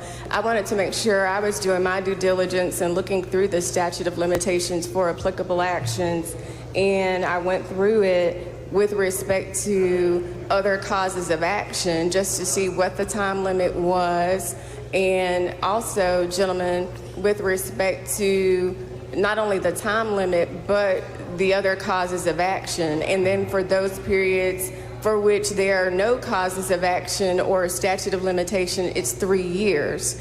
And that's in this particular statute. So even if you don't have a cause of action for which a number is prescribed, it's 3 years, which is less than the 5. So during the lunch period, like I said, I went through it just because I wanted to make sure if you or any other member had a question, but it's not tort reform, gentlemen. I can go through with you back in 2014, for instance, for appraisers. There were measures that were put into place to make sure that the appraisers' feet were held to the fire with respect to the actions that they take. The same with real estate brokers and the actions that they take. So no, actually what we're trying to do is provide some limits with respect to when causes of actions may be taken for anyone that wants to go out and hire the very expert gentleman from Madison who's dynamic in court, and they want to know, okay, when do I have the time to bring this particular action? We're trying to provide a framework. It's not tort reform. All right, thank you. Jennifer Madison, you taking the case? Gentleman from Adams, Mr. Johnson. Thank you. Does the lady yield? All the time. Yeah. I just want to make sure that you were right about all of that because I've asked those same questions. The gentleman from Hines asked great questions about that, but all this does is put the appraisers in the same sort of statute of limitations period as the brokers and the other people involved in real estate. Right now, appraisers can be sued up to, I think, 11 or 12 years afterwards. Exactly, Joe. And so we pare that down to 5. You can still be sued. It just doesn't have this extended period that's twice as long as it is for. It doesn't give them the extended period. You can still be sued. You're not providing, as you know, gentlemen, immunity. You've handled suits just as well. You know your way around the courtroom as well. Yeah. So this is not an immunity bill. And you know me well enough to know that I wouldn't be taking food out of my mouth. I wouldn't vote for something like that. Never would you. That's right. Thank you. You're welcome. All right, I don't see any further questions. Open the machine, Madam Clerk. If you favor the bill, vote aye. Vote aye. If you're opposed, vote nay.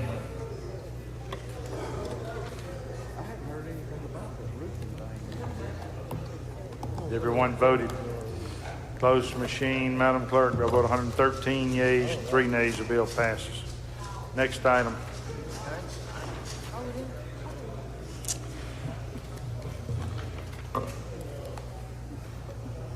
Item 13, lady. Yes, gentlemen. Mr. Speaker, I'd like to go to item number 13, Senate Bill 2394, and I would like to pass that item, Mr. Speaker, because the Senate has actually taken up that bill. Okay.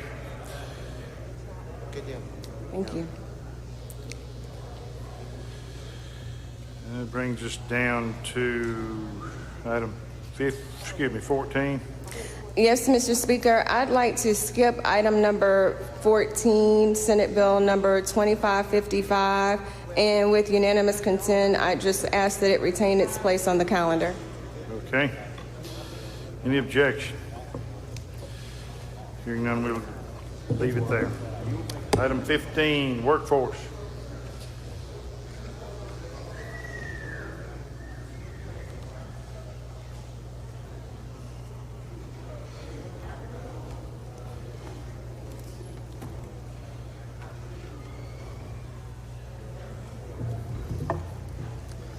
Thank you, Mr. Speaker. I'd like to call up Senate Bill 2564 and make the usual motion. Gentleman calls the bill up, moves the rules be suspended. Bill considered and engrossed, read the third time, placed on final passage. All in favor say aye. Opposed, nay. The ayes have it.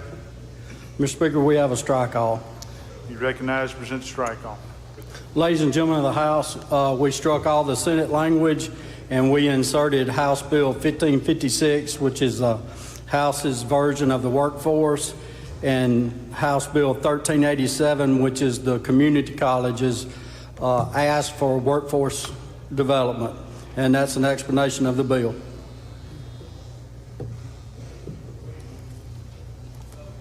Questions? Jim from Hines. Mr. Brown. Would the gentleman yield, please? Yes.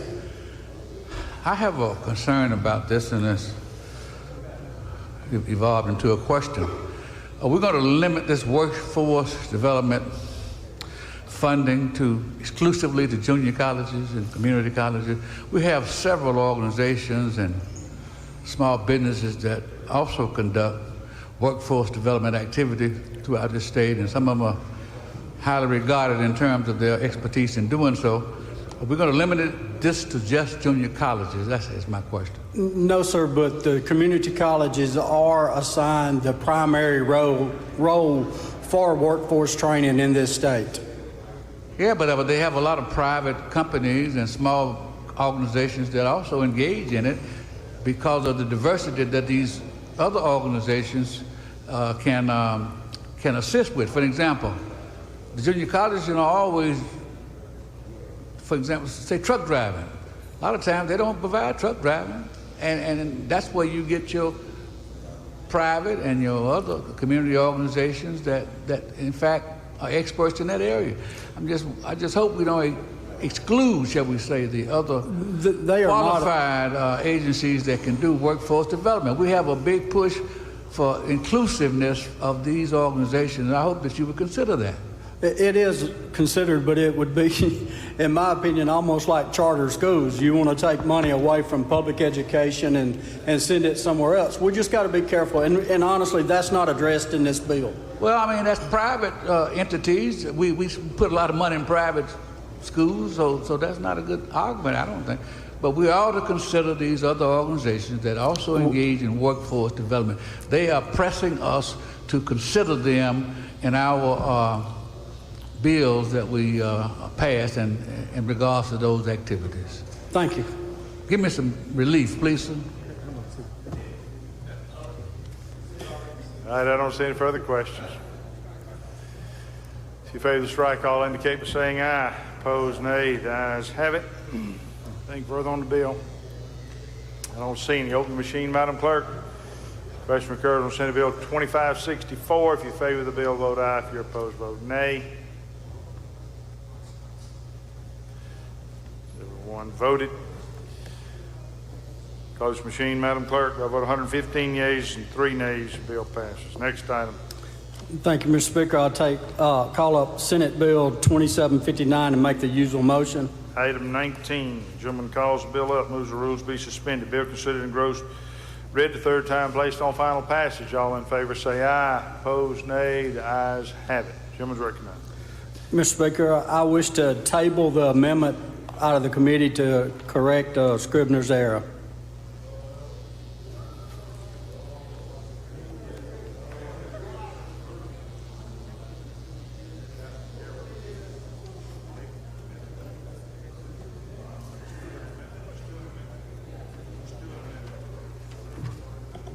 You just do an amendment, gentlemen. Okay. I'll explain the amendment. You recognize.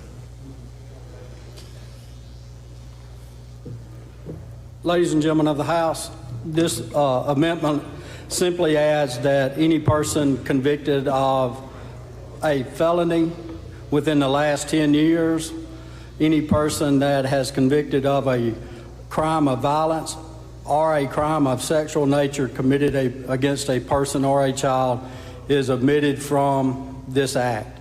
And ladies and gentlemen, that's an explanation of the amendment.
Okay, ladies and gentlemen, trying to get an understanding of what the chairman is wanting to do here.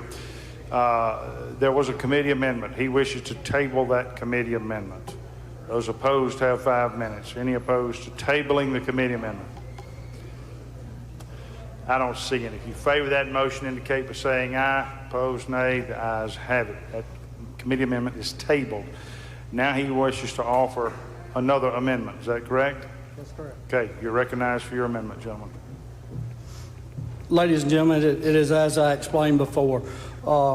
Any person that has been convicted of a felony within the last 10 years, any person that is not a first-time crime, and then any person that is convicted of a crime of violence or sexual nature is omitted from being eligible for this Restart Act. And that's an explanation of the amendment. Any questions on the amendment? I don't see any. You favor the amendment, indicate by saying aye. Opposed, nay. The ayes have it. Anything further on the bill? Final passage. Any questions on the bill? Lady from Jones has a question. Can the gentleman tell us then who is included? Who is included for a fresh start? It would be like somebody that was, say, convicted of a drug offense. And then for one time, then they would be eligible for this. So if they had 2 drug offenses, they would not be eligible? No, ma'am. Okay, who else would be eligible? Pretty much any crime that is larceny, embezzlement, those type things. So what we're doing here is saying that if you committed a nonviolent crime, then you're eligible for this if it's a first offense? Yes, ma'am. Is that what this is doing? Yes, ma'am. Okay, and then if you are a sex offender of any kind, you are not eligible for this. That is correct. Now let me ask you one other question about this 10-year. What is the significance of 10 years? My understanding in most legal proceedings for court actions, it is limited to 10 years. What is limited?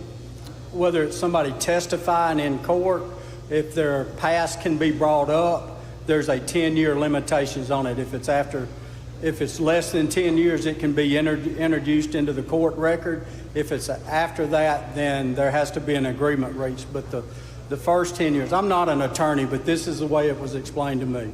Okay, so it's not that you've been convicted. It's not that a conviction. You're saying there's certain circumstances. Is that what you're saying? I'm saying if you've been convicted of a felony or of a crime of a sexual nature, you're not eligible for this act. Yes, ma'am. That's what I'm saying. Okay, and then tell me again 10 years about having testified or your past, or what is that? Well, you asked the question, why the 10 years? My understanding in most court cases, before somebody, that record can be used in court, that it has to be less than 10 years. Okay. Or for it to be brought up, they can use it if it's less than 10 years. So they cannot get a fresh start? That's correct. After 10 years, they can. After 10 years? Yes. So nothing about prior to 10 years. I think that's what confused us over here. All right, thank you. Yes.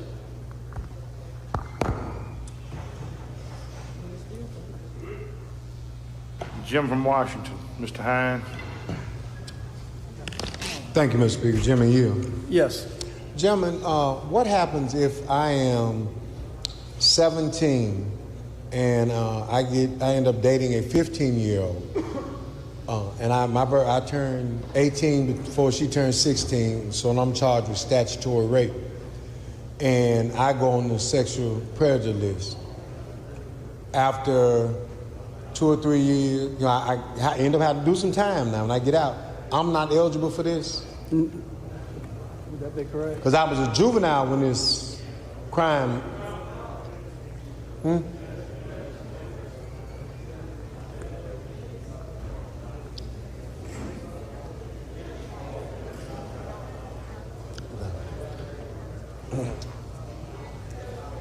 My understanding, gentlemen, the licensing board can still approve you. This does not prevent them from approving you. It just doesn't make them approve you. Okay, here's my next question scenario. I am an addict. Not me personally, but this is a scenario. I have an automobile accident. I hit someone, and I'm charged with vehicular homicide or manslaughter. I was under the influence, not in my right manner. How does this impact me? Again, gentlemen, I'm not an attorney. If it's not a violent crime, then it doesn't affect them. But at the same time, I don't know what that person is charged with. You just said he had an accident. Is it his first-time offense? Then so yes. It's a manslaughter charge, first offense. My understanding, he would be eligible for this. Okay.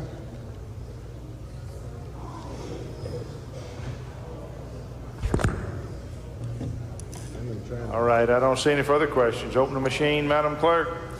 Question occurs on Senate Bill 2759. If you favor the bill, vote aye. If you're opposed, vote nay. Has everyone voted? I got 3 more. Mr. Speaker, I go to Senate Bill number 2112 and bring it up, make the usual motion. We'll get right to it as soon as we finish this one, gentlemen. Close machine, Madam Clerk. I vote 109 yeas, 6 nays. The bill passes. Item 23. Gentleman calls the bill up, moves the rules be suspended. Bill considered and gross read the 3rd time, placed on final passage. All in favor say aye. Opposed, nay. The ayes have it. Gentleman's recognized. Mr. Speaker, this is the ban the box bill, and it's the same language that we used before in the previous bill, which is if an applicant has committed a felony within the last 10 years, can still be asked, and then as he committed a crime of violence or sexual nature, can still be asked on the application, and that's an explanation of the bill. Questions on the bill? Madam Clerk informs me you got an amendment, gentlemen, do you? Yeah, that was the bill. That was the amendment? Okay. Questions on the amendment? I don't see any. If you favor the amendment, indicate by saying aye. Opposed, nay. The ayes have it. Anything further on the bill? Final passage. I don't see any questions. Open the machine, Madam Clerk. Question occurs on Senate Bill 2112. If you favor the bill, vote aye. If you're opposed, vote nay. Has everyone voted? Close the machine, Madam Clerk. I vote 101 yeas, 17 nays. The bill passes. Next item. Mr. Speaker, Senate Bill 2338. Call it up and make the usual motion. Item 47. Gentleman calls the bill up, moves the rules be suspended. Bill considered in gross read the third time placed on final passage. All in favor say aye. Opposed, nay. The ayes have it. Gentleman's recognized. Ladies and gentlemen of the House, I have an amendment. Do we offer an amendment? I have an amendment. Okay, you're recognized for your amendment. Ladies and gentlemen, what the amendment does is just puts that the county or city may issue to keep a record of a roofing contractor, residential roofing contractor, on file with the city or the county that keeps a current mailing address on file. That's an explanation of the amendment. Questions on the amendment? Gentleman DeSoto, Mr. Eubanks. Introduction out of order. Okay, I don't see any questions. In favor of the amendment, indicate by saying aye. Opposed, nay. The ayes have it. Amendment passes. Anything further on the bill? That's the bill. Questions on the bill? Gentleman Prentice, Mr. Turner. Well, Gentleman Hill. Yes. I noticed that came to us with was that a reverse repeater in it? I believe so. Do you know the purpose of that? I think they just wanted to look at it again. Because we totally changed it from what the Senate asked. They wanted to require a licensing, and we're not going to go that route. Okay. Well, let me explain this to me if you don't mind. It says, for the purpose of this section, a residential roofing contractor is a person or entity contracting or offering to contract with an owner or possessor of a residential roof system to repair or replace a roof system on residential real estate or any portion thereof, regardless, and this regardless is mentioned 3 times, regardless of the cost of the project, regardless of whether all or part of the cost is expected to be paid as a benefit of a property and casualty insurance policy.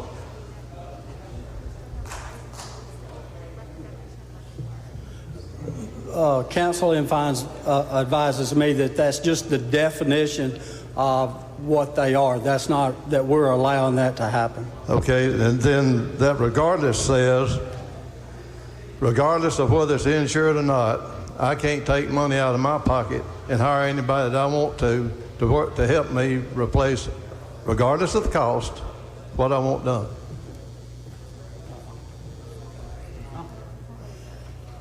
That's not what it says, gentlemen, according to the attorney.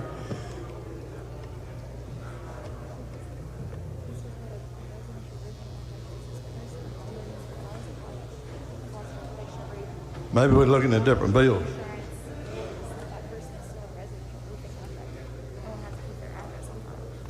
Gentlemen, all we're doing is allowing the cities and counties to keep a record of the roofing contractor that's working in that area, a mailing address for them. We're not changing anything else that's not current law. Okay, is there any penalty in here if someone violates this? No, sir. This is just an option for the city and the county to keep a record if they want to. All right, thank you. Gentleman from Marion, Mr. Morgan. Thank you, Mr. Speaker. Gentleman, you. Yes. Basically, what kind of an answer to the gentleman's question there, he's paying out of pocket money to have a roof put on his house. Okay, but most house roofs are insured by an insurance company. And if your insurance company requests proof that you had a licensed insurance person put that roof on the house, you'd be in a little trouble if you didn't have one. Is that right? But that's between the homeowner and the insurance. It has nothing to do with this bill. What you mean is between the homeowner and the insurance? If I go out there and hire Laredo or whoever to put a roof on my house, that's my business because I'm paying for it. But if I'm insured by State Farm and I turn it in that I got hail damage or something, and they want to know who put the roof on my house, I've got a problem. You got a problem if your insurance company says you have to use a licensed insurance contractor. If that's what your contract says, and you use one that's not licensed, has nothing to do with this. That's your choice. It's not changing a choice on who you use or anything that you do. All it's saying is when a tornado hits in an area, you got all kind of people flood in there to do work. That's right. And some of them are scam artists. All this is saying is that the city or the county can require them to keep a mailing address on file. You still make those same choices you make. It has nothing to do with what the city and the county's doing. If you use a licensed roofer, that's your business. If you use one that's not licensed, that's your business. That's between you and your insurance company. And you absolutely sure about all this? Yeah, this bill does Thank not you. address that. Jim from Washington, Mr. Hines.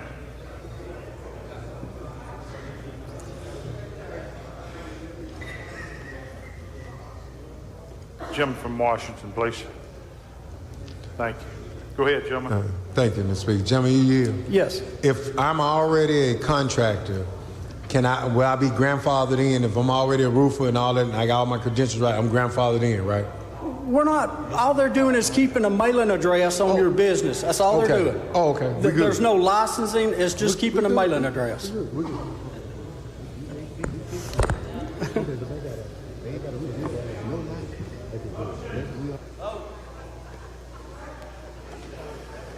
Lady from Hines, Ms. Yates. I don't know. Will the gentleman yield? Yes. What is the penalty if they do not comply with this? There is no penalty. Okay. Gentleman from Pearl River, Mr. Owen. Which county, excuse me, does the gentleman yield? Yes. Which county? So if I'm a roofing contractor and I do work in 15 counties, will I have to register in every county I do work in? That's up to the county. We're not making that choice. All this is saying is that the county or city may require you to keep a mailing address on file. It is that simple. Do you know what the point of the bill is? I guess just to where if you did have a problem with a roofer that roofed a house in your house, that you would have a mailing address or a way to contact that person if you had leaks or something else, a fault with the construction. Okay, thank you, gentlemen. Jim from Harrison, Mr. Felcher. Gentlemen, I appreciate the bill. After Katrina, we had a lot of folks come in and do work that was subpar, took advantage of senior citizens and such. So this bill, I think, is good from a consumer protection aspect, and I appreciate it. Thank you. Thank you. All right, I don't see any further questions. Open the machine, Madam Clerk. Question occurs on Senate Bill 2338. If you favor the bill, vote aye. If you're opposed, vote nay. Has everyone voted? Everyone voted.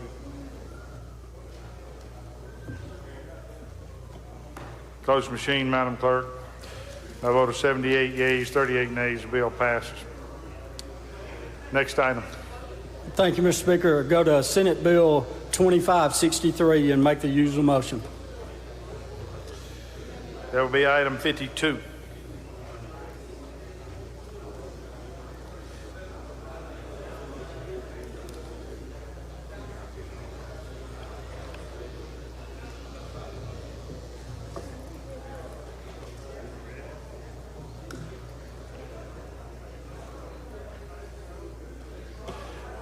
Gentleman calls bill up, moves the rules be suspended, bill considered and gross read the third time, placed on final passage. All in favor say aye.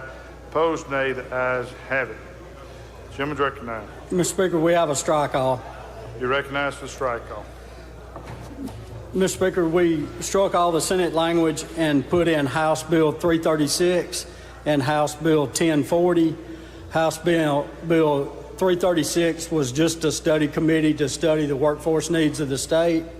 And House Bill 1040 was for all state agencies that receive federal or state workforce to report to the House, the Senate, and the SWIB Board. And that's an explanation of the bill. Questions? I don't see any. Open the machine, Madam Clerk.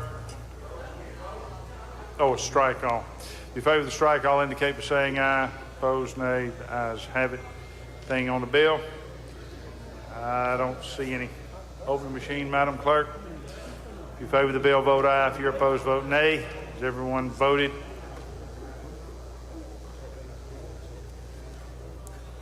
Close the machine, Madam Clerk. By a vote of 118 yeas and 1 nay, bill passes. I'm going to recognize the gentleman from DeSoto for an introduction.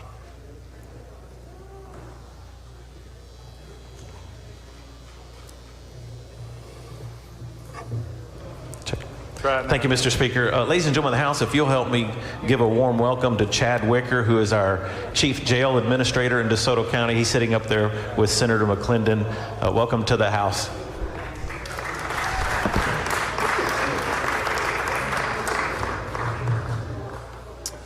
All right. Chairman of Military. Thank you, Mr. Speaker. I'd like to call up item number 16. Gentleman calls the bill up, moves the rules be suspended. Bill considered and gross read the third time, placed on final passage. All in favor say aye. Opposed, nay. The ayes have it. Gentleman's recognized. Thank you, Mr. Speaker. A brief explanation of this piece of legislation. It came to us from the Senate. You do have strike all, gentlemen. You wish to explain that? Yes, yes, I did, Mr. Speaker. You recognize. On the strike all. This came to us from the Senate. We did not have a companion bill. What the bill does, basically, if a soldier gets a domestic violence, some type of restraining order in the military, we can carry that over into the civilian courts, and it can be a police officer. This happened around Hattiesburg area. The police officer couldn't recognize the military order, so this brings the military order where the police officer can recognize it in the civilian world. It's basically all it does. It also has a reverse repealer, so if we can send it to conference to discuss further information on it. With that being said, Mr. Speaker, I will ask for questions. Questions on the bill? I don't see any. Move final passage. passage. Favor the strike all, indicate by saying aye. Opposed, nay. The ayes have it. Anything further on the bill? Move final passage. I don't see any questions. Open the machine, Madam Clerk. Question occurs on Senate Bill 2821. If you favor the bill, vote aye. If you're opposed, vote nay. Thank you, Mr. Speaker. I'd like to call up item 17, Senate Bill 2225. Make the usual motion. All right. Close the machine, Madam Clerk. By a vote of 117 yeas and 2 nays, Slow. the bill passes. Let's go.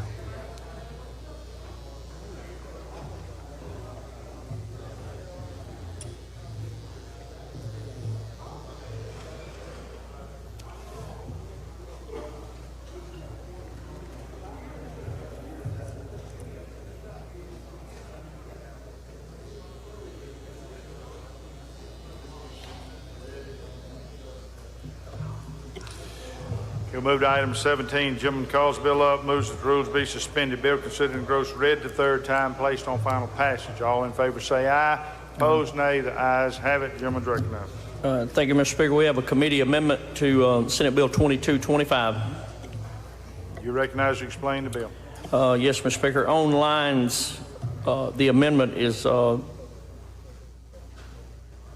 if you'll go to where it says pardoned, on line 43 after the word pardon, all we're doing is inserting or without having being expunged. So this is with our disabled veterans being able to get their concealed carry.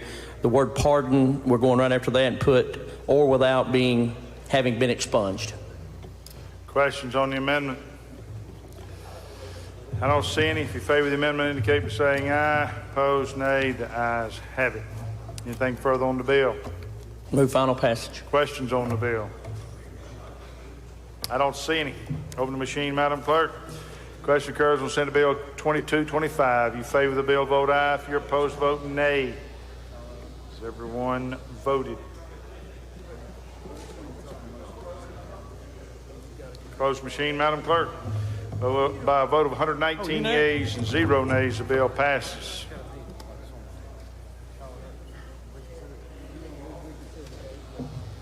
Chairman of Ways and Means. Thank you, Mr. Speaker. I would go to the motion to reconsider calendar, item 2, Senate Bill 2253, and call it up for it to be reconsidered. Okay.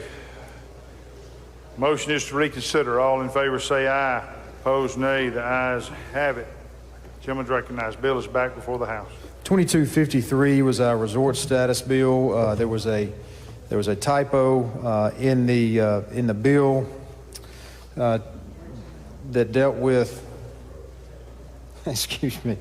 the town of Raymond, I believe it was, regarding the population. It was 1,800, should have been 1,500. And then the gentleman from Choctaw had an amendment that he needed to add, and so I have an amendment at this point in time, and I'll explain it.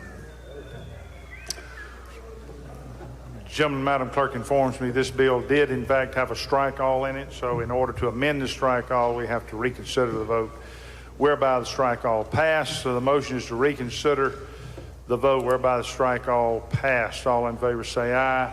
Opposed, nay. Ayes have it. The strike all is now back before the House. You have offered and explained your amendment. You got it. I can offer further explanation. The gentleman from Choctaw's amendment simply adds the city of Eupora to the resort status. They have to have an election. And he brought to us a unanimous resolution from the Board of Aldermen of that municipality. All right. Does that conclude your explanation? Yes, sir. Any questions on the amendment? I don't see any. If you favor the amendment, indicate by saying aye. Opposed, nay. The ayes have it. Amendment passes. Any further amendments? No, sir. I don't see any. If you favor the strike all, indicate by saying aye. Opposed, nay. The ayes have it. Strike all is adopted. Anything further on the bill? Just final passage. I don't see any questions. Open the machine, Madam Clerk. Question occurs on Senate Bill 2253. If you favor the bill, vote aye. If you're opposed, vote nay. Everyone voted. Close the machine, Madam Clerk. By vote 106 yeas and 12 nays, the bill passes. Anything further? Next item is item 3, motion to reconsider Senate Bill 2333, and would move to reconsider that bill as well. The motion is to reconsider the vote whereby that bill passed. All in favor say aye. Opposed, nay. Ayes have it. Bill is back before the House. I have an amendment. Recognized for your amendment.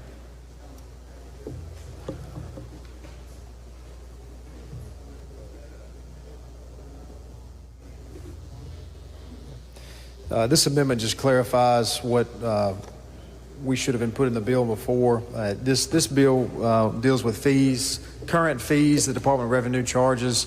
By regulation, it's just codifying that, but we are adding by amendment that the fees have to go through the administrative procedures process, which would allow for a public comment period anytime DOR changes or increases those fees.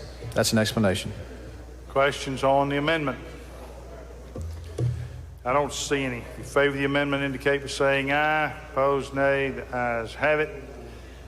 Further questions on the bill? I don't see any. Open the machine, Madam Clerk.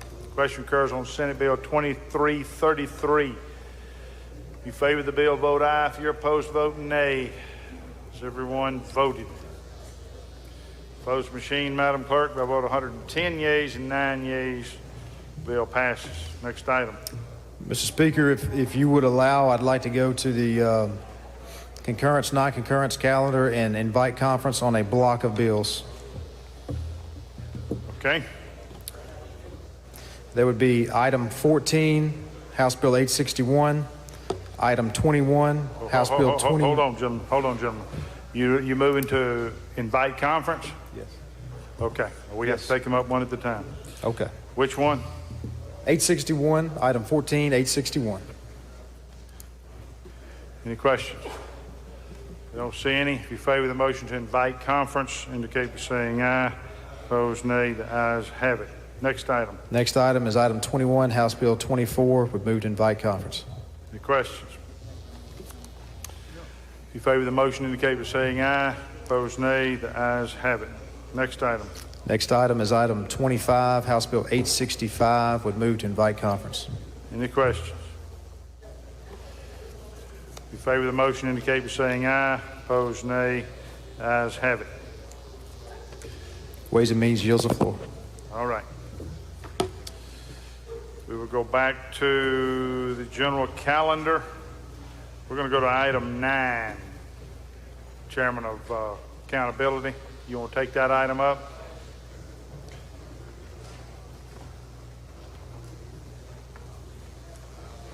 I'd like to go to item 9 on, for bill number 2595. And I'd like to ask that the gentleman from Neshoba explain the bill. The gentleman calls the bill up, moves that the rules be suspended. Bill considered and gross read the third time, placed on final passage. All in favor say aye. Opposed, nay. The ayes have it. The gentleman from Neshoba recognized to present the bill.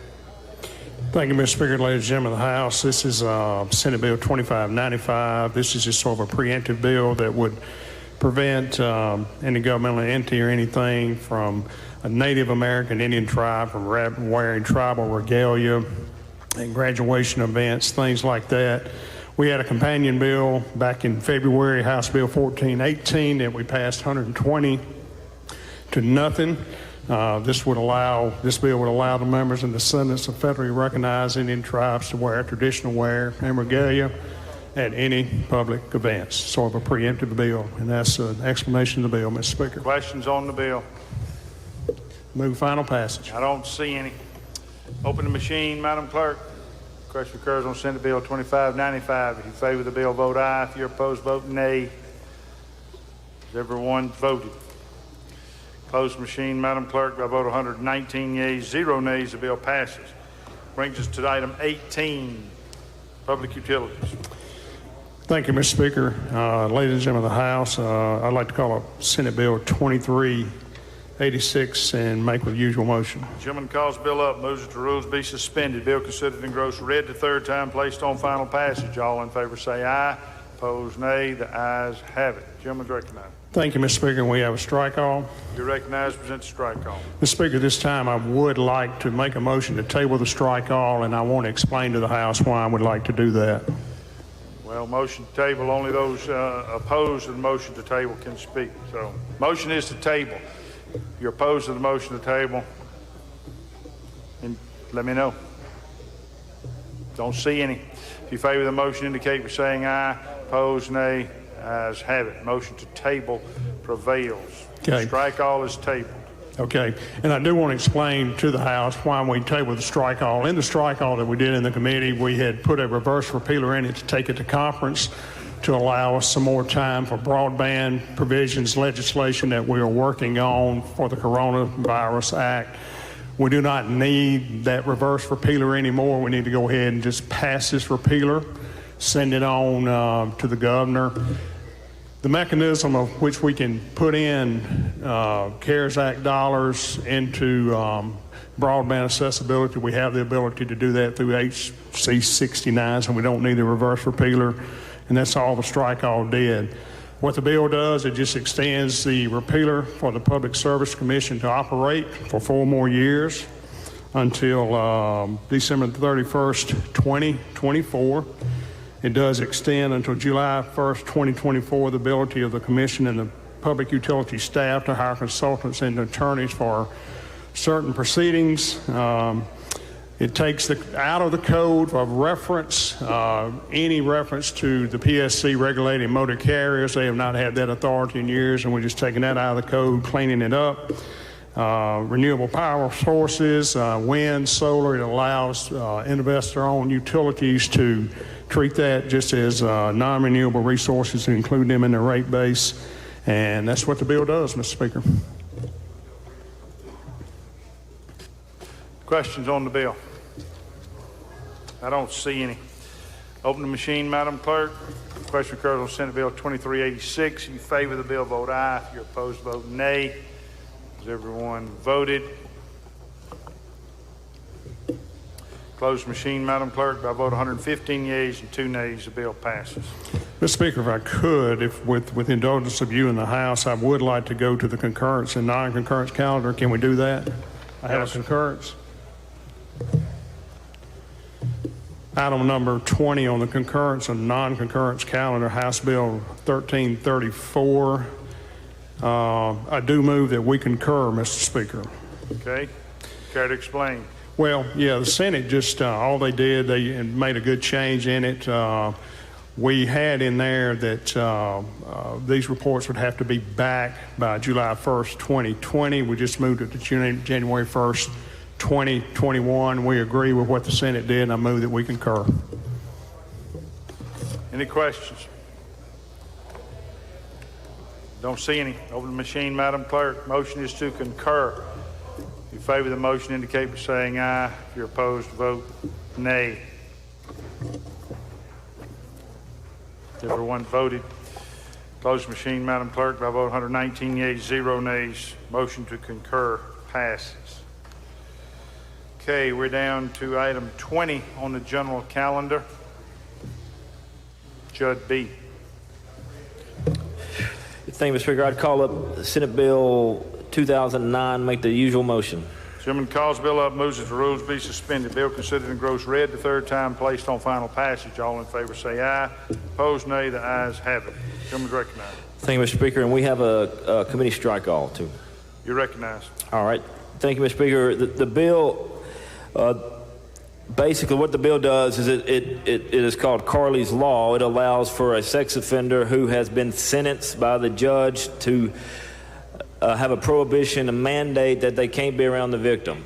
Right now, typically when a sex offender is sentenced by a court, the judge will put some prohibitions of no contact with the victim, but it's not state law, it's not required. What this does is it would require that mandate, that prohibition to be included into any sentence that is handed down to that sex offender. There is a provision that the victim's family or the victim can ask for the prohibition to be waived. So the victim can come in and say, okay, that's fine, whether it be a family member or in some cases, sex offenders later marry their victims, believe it or not. But the victim can come in and ask for that prohibition to be waived. So that's the essence of the bill. The strike all, in committee, we added in the human trafficking language that we've passed now, I think twice. So that's what was added on in the strike all. Mr. Speaker, that's an explanation of the strike all. Questions on the strike all? I don't see any. If you favor the strike all, indicate by saying aye. Opposed, nay. The ayes have it. Anything further on the bill? Final passage, Mr. Speaker. I don't see any. Open the machine, Madam Clerk. Question occurs on Senate Bill 2009. You favor the bill, vote aye. If you're opposed, vote nay. Everyone voted. Close the machine, Madam Clerk. By vote 119 yeas, 0 nays, the bill passes. Next item. Mr. Speaker, I call up item 51, Senate Bill 2596. Gentleman calls the bill up, moves that the rules be suspended. Bill considered and gross read the third time, placed on final passage. All in favor say aye. Opposed, nay. The ayes have it. You have a strike all, gentlemen. I'm going to move to table that strike all and offer an amendment. Those opposed have 5 minutes. Anyone opposed to the tabling the strike all? I don't see any. If you favor the motion, indicate by saying aye. Opposed, nay. The ayes have it. Back on the original bill. All right. What the bill does is it comes to us from DOR. It basically updates some of the laws that they've had with minors in possession of alcohol. The operative language begins on line 22. It basically just says those that are caught selling to minors for the first offense, they lose their license for a week, second offense for 2 weeks, for a third offense 3 weeks, for a fourth they lose it for a 12-month revocation. The amendment that I have, Mr. Speaker, I'd like to offer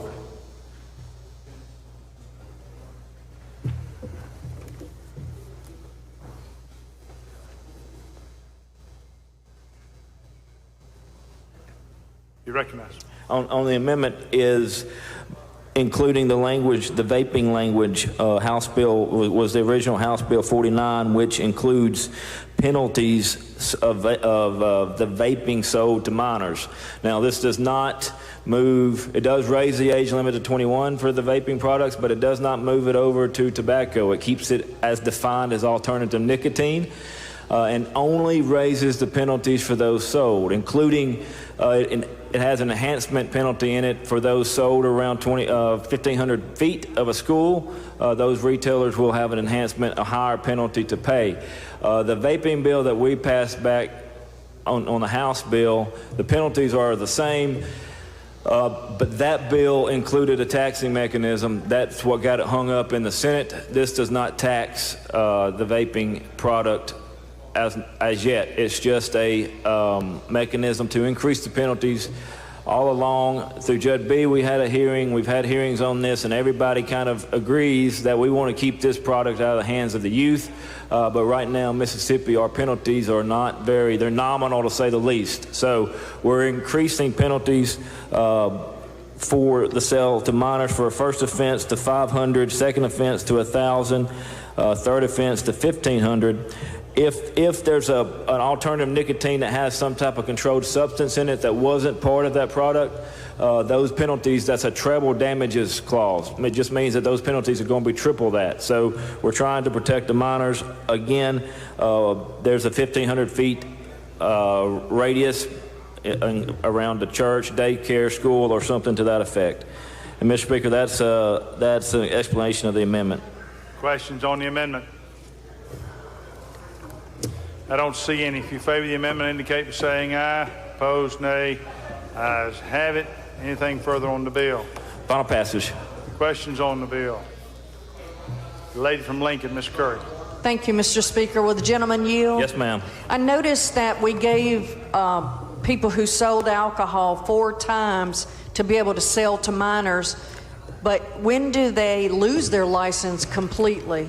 That language came to us by DOR to make it consistent, I think, with their liquor at this point. Because right now, as current law, I believe they would lose it on just one violation of that. It would be a 12-year revocation. 12-month. 12-month revocation, yeah, on the 4th offense. To answer your question, I don't know that the bill addresses just an all-out loss of that privilege. Is this going to conference? Yes, ma'am. Yes, ma'am. Could you look at if 4 times, if 5 times should be enough? Okay.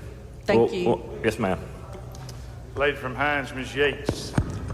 Will the gentleman yield? Yes. On the treble damages portion, what is the burden of proof that we would be looking at there? If you have a product that is sold by the seller and then is altered after it's sold, how are we going to address that? Well, it depends on the type of product. Some of these products are like a closed capsule where they can't alter that product, and some are not. At that point, and the treble damages comes in with, like you said, with the person who is selling it. I was reading it real quick, and that starts on line 25 of the amendment. If the alternative nicotine as defined in this act contains any controlled substance that is otherwise prohibited by law that causes the recipient of such to require emergency medical care as a result of using the product, the penalty upon conviction shall be treble the fines. So to answer your question, there's got to be proof of it, number one.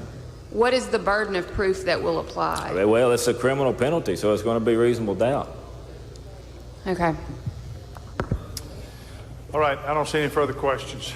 Open the machine. Madam Clerk, question occurs on Senate Bill 2596. You favor the bill, vote aye. You're opposed, vote nay. Has everyone voted? Close the machine, Madam Clerk. By vote 117 yeas and 2 nays, 3 nays. The bill passes. Next item. Thank you, Mr. Speaker. I call up item 55, Senate Bill 2680, and ask that you recognize the gentleman from Rankin. Gentleman calls the bill up, moves the rules be suspended. Bill considered and gross read the 3rd time, placed on final passage. All in favor say aye. Opposed, nay. The ayes have it. The gentleman from Rankin is recognized. Thank you, Mr. Chairman. Mr. Speaker, I have an amendment. You're recognized. We've been through several circumlocutions on this bill, but what we've done is we're changing it back, the language back to the original language.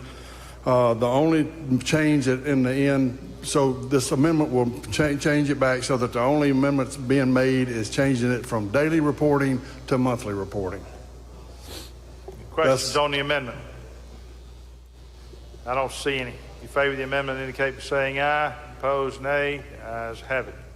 Anything further on the bill? Nothing further. No questions. Questions on the bill? I don't see any. Move to final Machine, passage. Madam Clerk. Question occurs on Senate Bill 2680. If you favor the bill, vote aye. If you're opposed, vote nay. Everyone voted. Close the machine, Madam Clerk. By vote 115 yeas and 4 nays, the bill passes. We're going to go now to item 44. Recognize Chairman of the Constitution. Thank you, Mr. Speaker. We're going to go to item 44, SCR 548. I'm going to call it up and make the usual motion. Chairman calls the resolution up. Moves the rules be suspended. Bill considered and gross read the third time, placed on final passage. All in favor say aye. Opposed, nay. The ayes have it. I'm going to let the gentleman from Calhoun handle the bill. Gentleman from Calhoun recognized. Present the bill. All right. Thank you, Mr. Speaker. This is a measure that's very similar to the one that we passed earlier in the House, where it changes the way the governor and other statewide elected officials are elected, to do away with the provision that would put it in the House for better words to call the Electoral College, every district having a vote, and it provides that the governor will be elected with a majority vote. If there's not a majority vote, then there'll be a runoff, and that provides for all of our statewide elected officials. Now, this bill is a little bit different from the House version, and because of that, we're going to hopefully have to go to conference with it. I think the committee had an amendment. Do we need to adopt the committee amendment? The Constitution Committee had an amendment that changed the provision where if 2 people were in the runoff, this is what the bill had. It changed it where there's a possibility there could be 3 people in the runoff, and made those changes. So that was the committee amendment that we need to adopt.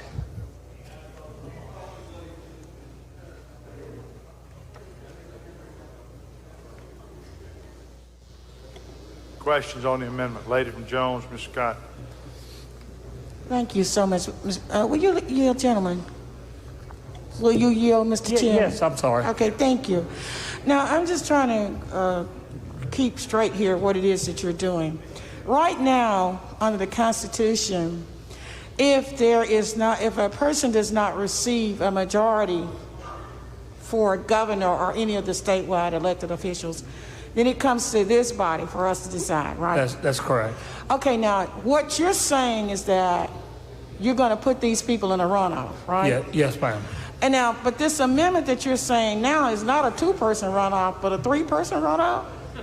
Let me get. I wasn't in the Constitution Committee, so just a second.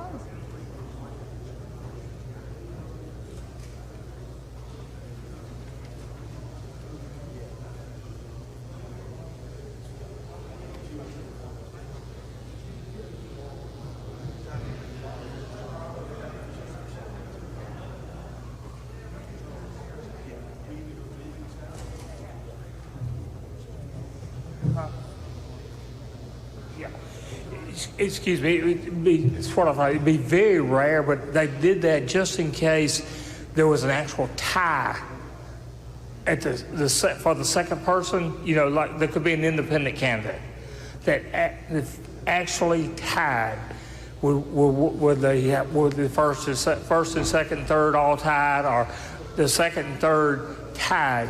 And that, I mean, that the odds of it ever being 3 would be astronomical, but that's why they did it. Is it in the resolution? Is it outlined in the resolution that this would only occur in the case of a tie? She says it is, but like I said, this is going to conference because we have a reverse repealer that we're going to offer, but and we can make sure of that. But they say it is in the resolution. Thank you, Mr. Chair. Lady from Hines, Ms. Yates. Will the gentleman yield? Yes, I will. I'm looking at the deleted text version, and I say that specifically because I'm referencing line numbers. But on line 50 of that version, it appears that the Senate, they each get 2 votes in the event of a tie, and we get 1 vote as a House member. Is that correct? That's why we're having a reverse repeal right now, because we're not going to hold that position. We're going to be opposed to that position and won't bring it back to you with that in it. Thank you.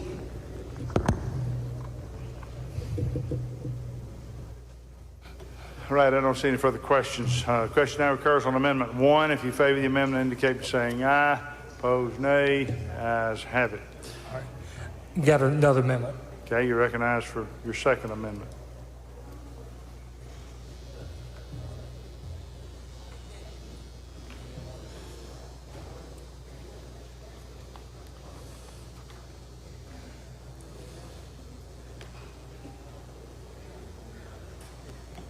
You recognize, gentlemen.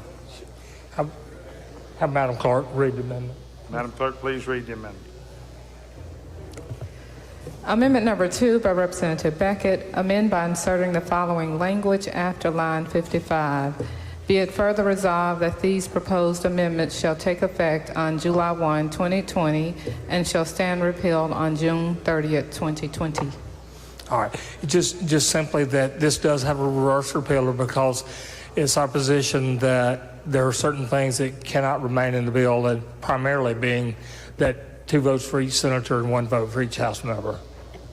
Questions on the amendment?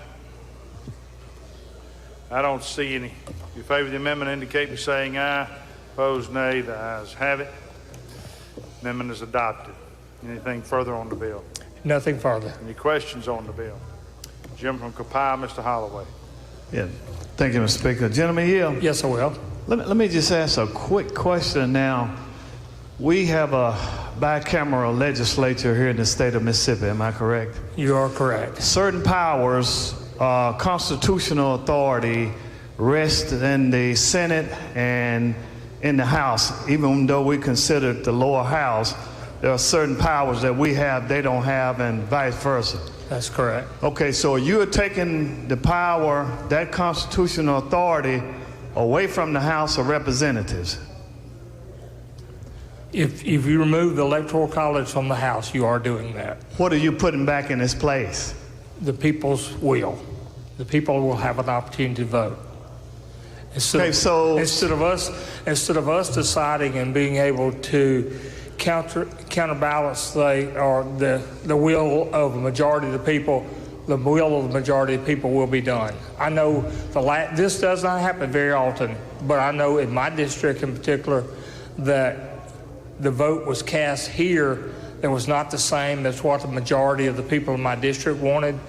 And so, it's just that simple of a choice. So the framers of the Constitution for the state of Mississippi, you don't think when they put this in the Constitution, you don't think they wanted to also recognize the will of the people? I'm sure the framers of the Constitution at the time were majority rural legislature, and they wanted to have an influence in those rural areas because I know for a fact that the county I live in, with 14,000 people, before one man, one vote, they had 2 representatives in that one county, so they were disproportionately represented at that time.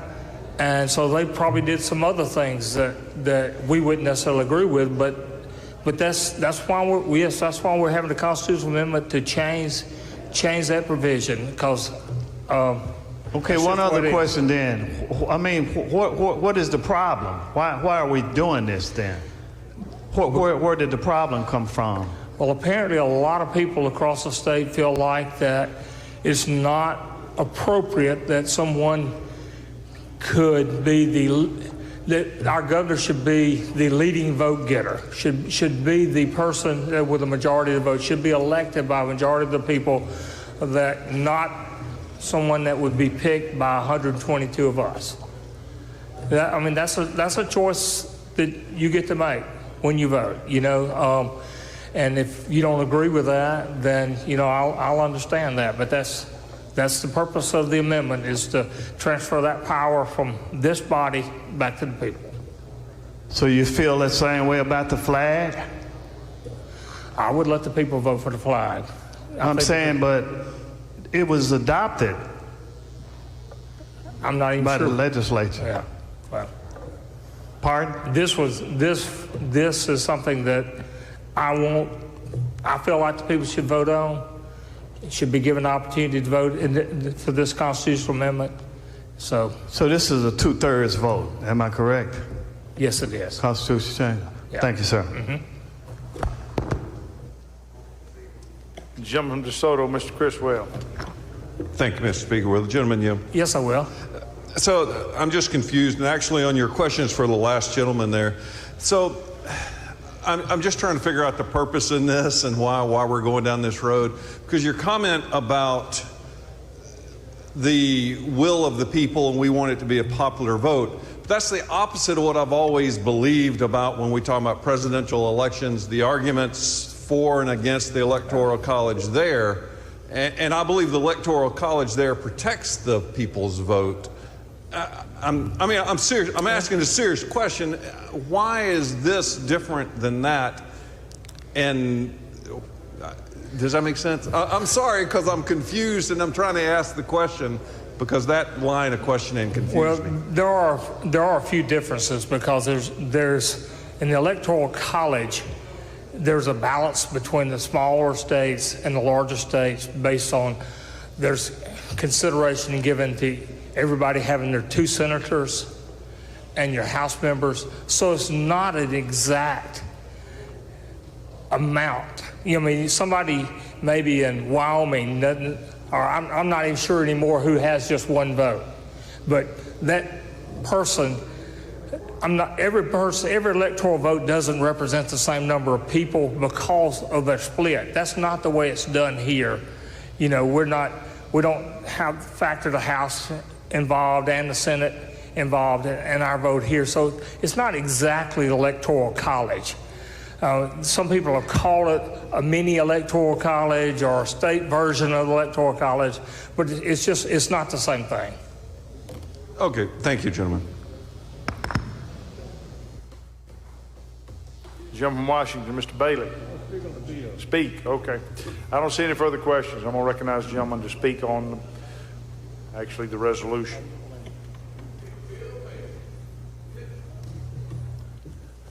Ladies and gentlemen, this resolution is a good resolution. This whole electoral college thing started way back after the 1890s, and it was started to keep and prevent a black person from ever serving in a statewide position. So it was put in law for a racial reason. Now we don't want to apply these racial reasons now. Let's give you an example. Let's assume this House is controlled by Republicans, and the governor in the governor's race, a Democrat got more votes. Then it falls into the House, and then the House votes to put the Republican governor who lost, put him in place instead of the person that got the majority vote. So this whole thing was set up for the wrong reason, and this is an effort to correct it. So don't vote against this thing because you think that we're taking stuff from the people. It was set up to prevent a certain segment of our population of this state from ever holding a statewide office. That's what was done. I yield to any questions, Speaker. Do you have some on that? So I ask you again, please support this resolution. All right, I don't see anything further. I'm going to recognize the chairman to close on the resolution. Mr. Speaker, just move to final passage. All right, I don't see any questions. Open the machine, Madam Clerk. If you favor the resolution, vote aye. If you're opposed, vote nay. Has everyone voted? Has everyone voted? Close the machine, Madam Clerk. By vote 114 yeas and 5 nays, the resolution is adopted. It was my plan to stop at this point, but the gentleman from Choctaw says he's got a bill he just must take up.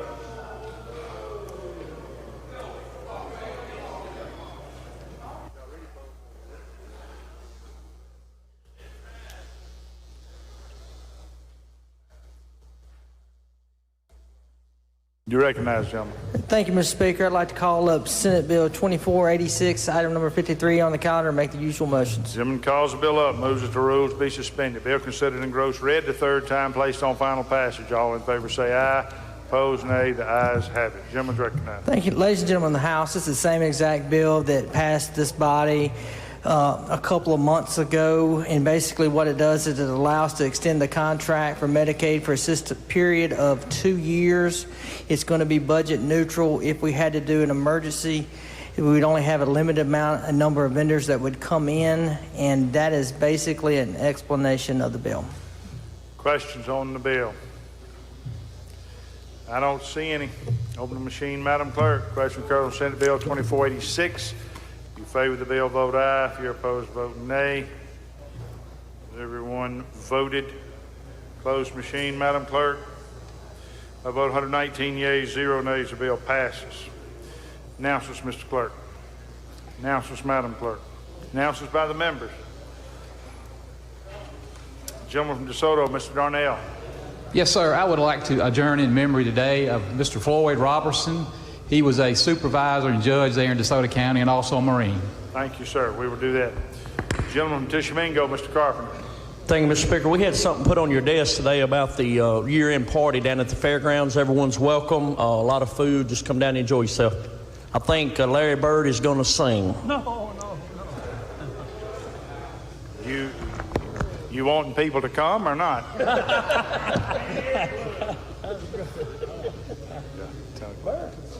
Lady from Jones, Ms. Scott.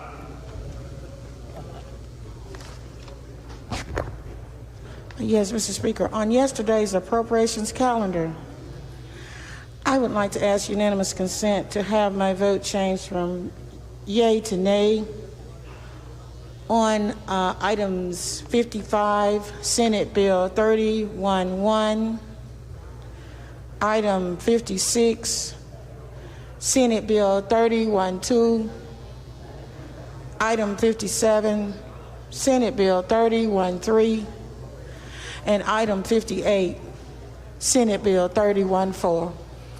Any objection? Change the lady's vote. All right. I don't see any further. Oh, there is one. Jump from Prentice, Mr. Arnold. Thank you, Mr. Speaker. Request, please. Okay, state your request. Okay, on today's calendar, item 23 on the general calendar, I'm at Senate Bill 2112. I'd like to request my vote be changed from no to yay. And also on the general calendar, item 44, SCR 548, I'd like to request my vote be changed from nay to yay as well. Any objection? Change the gentleman's votes. Jump from Clay, Mr. Gibbs. Excuse me, jump from Home, Mr. Clark. Thank you, Mr. Speaker. I got a motion to reconsider. Yes, sir. Item number 3, Senate Bill 2728. All right. We can do that. Jump from Newton, Mr. Rushing. Mr. Speaker, if I may have my days off, but do we need to have a bill read the third time if we don't bring it up today? If you'd like to, yes, sir. Yes, sir. I'd request item number 54, Senate Bill 2856, be read the third time. All right. Any other chairman have an item they wish to have read the third time?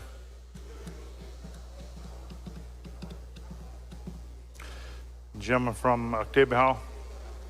Thank you, Mr. Speaker. If we could read for the third time Senate Bill 2802. That's number 38 on today's calendar. Okay. Any other chairman have an item they wish read the third time? Lady from Lincoln.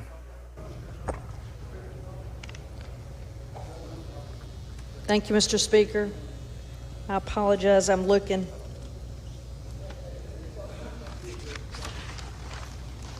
Item 49, Senate Bill 2545, read for the third time. Okay. Gentleman from Rankin, Mr. Powell. Thank you, Mr. Speaker. As the trend goes, item 24, Senate Bill 2194, read the third time. Lady from Amite. Thank you, Mr. Speaker. Item number 45, Senate Bill 2790, have it read the third time. I'm sorry, what number, lady? Item number 45. 45, okay.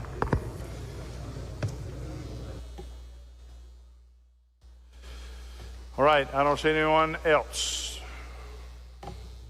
Recognize the gentleman from Prentice for the motion. I move this House stand adjourned until 10 a.m. tomorrow. Heard the motion. All in favor say aye. Opposed, nay. The ayes have it. House adjourned until 10 a.m. tomorrow.